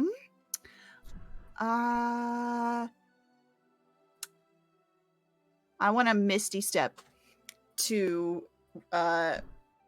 where it is. You know, I'm trying to clock it. I know the pig's fast, but I want to try misty step to right in front of it so I could jump and grab it.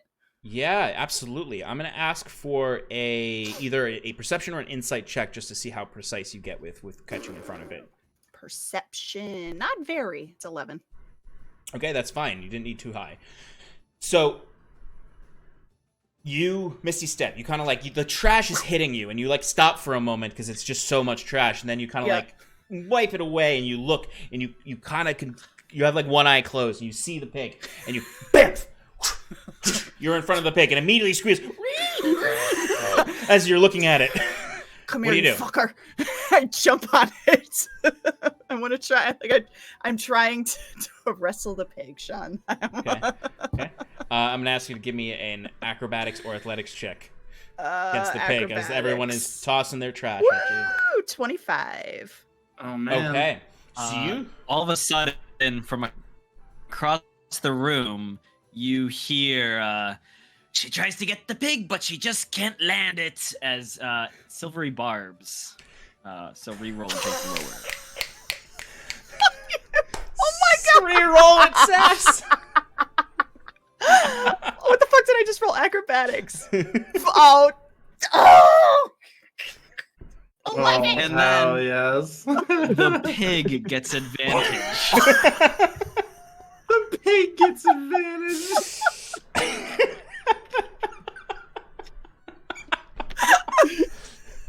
Sass, you hear this come from the other side of the room as you Fucking hate you!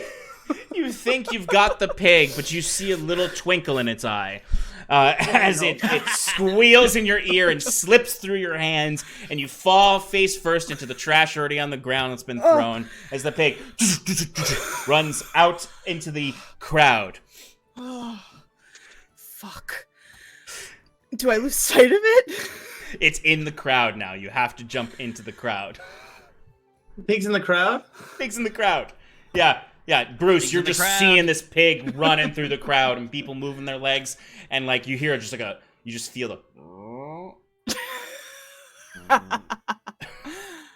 I'm going to let's see. How do I want to phrase this? how about you get up and close and personal? And I want to try and crowd surf and see if Okay, all right. All right. they'll You lead can me give so I can me. get some You can do fights. either. You can do an acrobatics check. You could do a persuasion roll. Whatever you, whichever is better for you. Acrobatics. So go ahead. Give me an Don't acrobatics you check. fucking dare. 19. Yeah, you hop on and people are kind of loving it. They're loving the enthusiasm.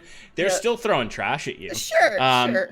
But My main focus is this goddamn pig. But basically, yeah, like you jump up and people kind of Take like me to the pig. they catch you and people are like, "What?" And then like you can To see the people, pig! you can hear people in the crowd being, "Over there, over there, over there," as they just. Move over to the left. Move over to the left. And then you kind of like stand up and you're kind of like walking along as people are kind of catching your feet. And then trash is hitting you in the face. Give me a dexterity saving throw. DC 13. How's that orc next to me doing? Dirty Or 20. ogre? This is what this dex save is for, because he's just hucking that big ass hunk of garbage at you. Would you get 20?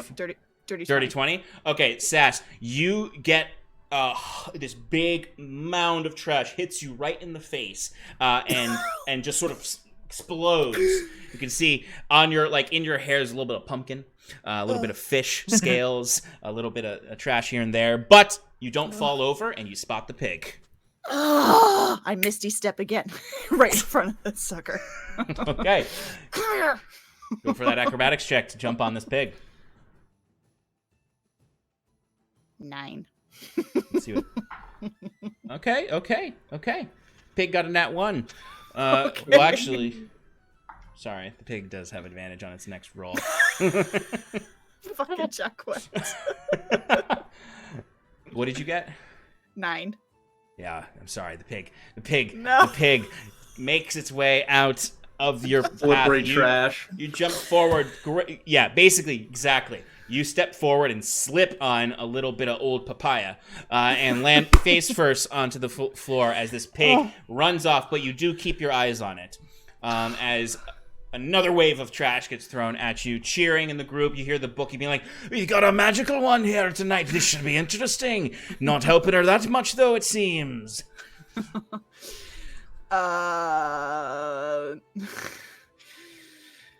Yeah, I'm you out of gotta spell spell slots. slots. You gotta Yep. just straight run for her. Yeah. I'm gonna. Well, I have my eye on it, right? Mm-hmm. Is there like any bucket of trash or something like just on a table? Yeah, you can easily grab a bucket of trash. I don't want to grab Always it. going I want to to. the trash on the. I want to Eldritch blast it off and try and get the bucket on the pig's head. All right, that's gonna be very hard to do, but I'm down for you to roll for it. Yep. I have 2 beams. Okay. First one's a 22. Okay. And the second one is a 12. Okay, so I'm gonna say you don't get the bucket on the pig's head, because I'll say that first 22 gets the trash to go flying. Sure. So the bucket goes flying. You hear someone be like, "That's my charge paid too, so over that trash,"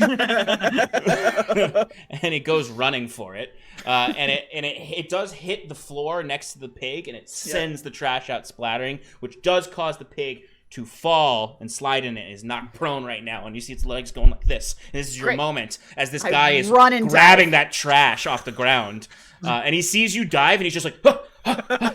He's just trying to throw the trash at you. And so go ahead and give me an acrobatics check to catch this pig while it's prone. It's going to have disadvantage on its roll. Well, 11.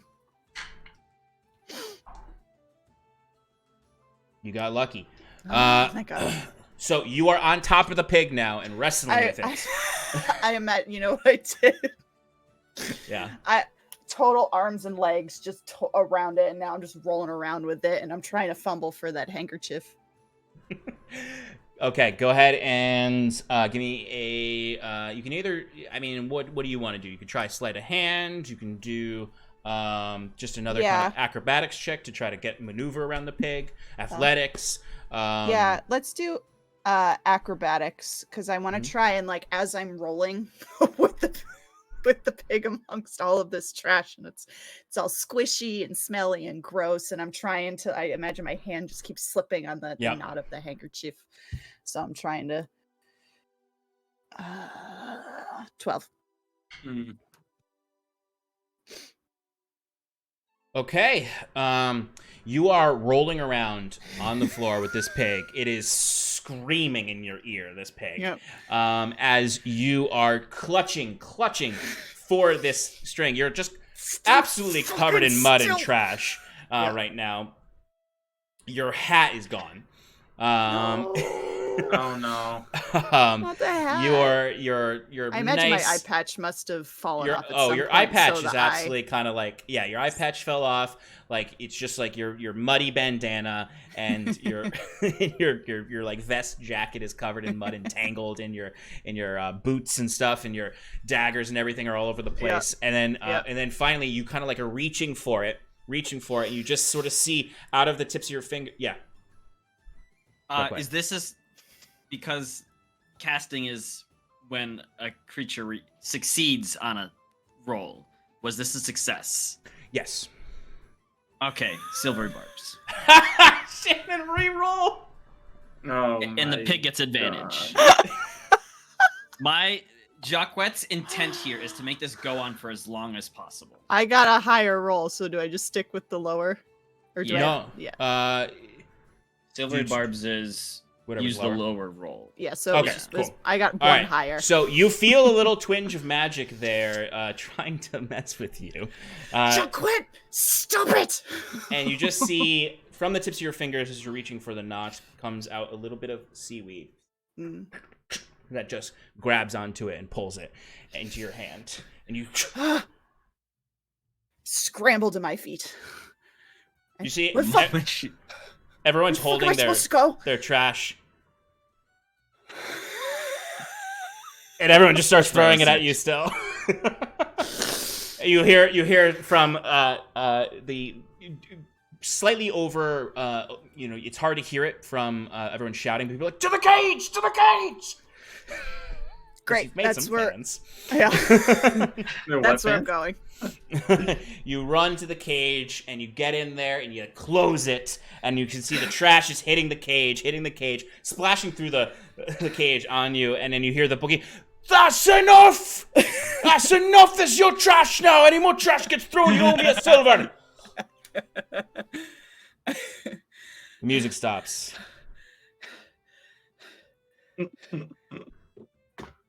You see the bookie steps down from the mezzanine, opens the door, and holds a hand out to you.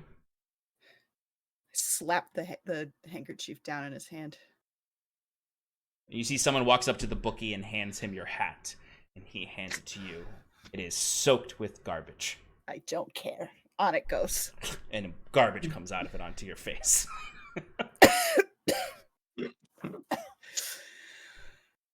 And the bookie just starts to...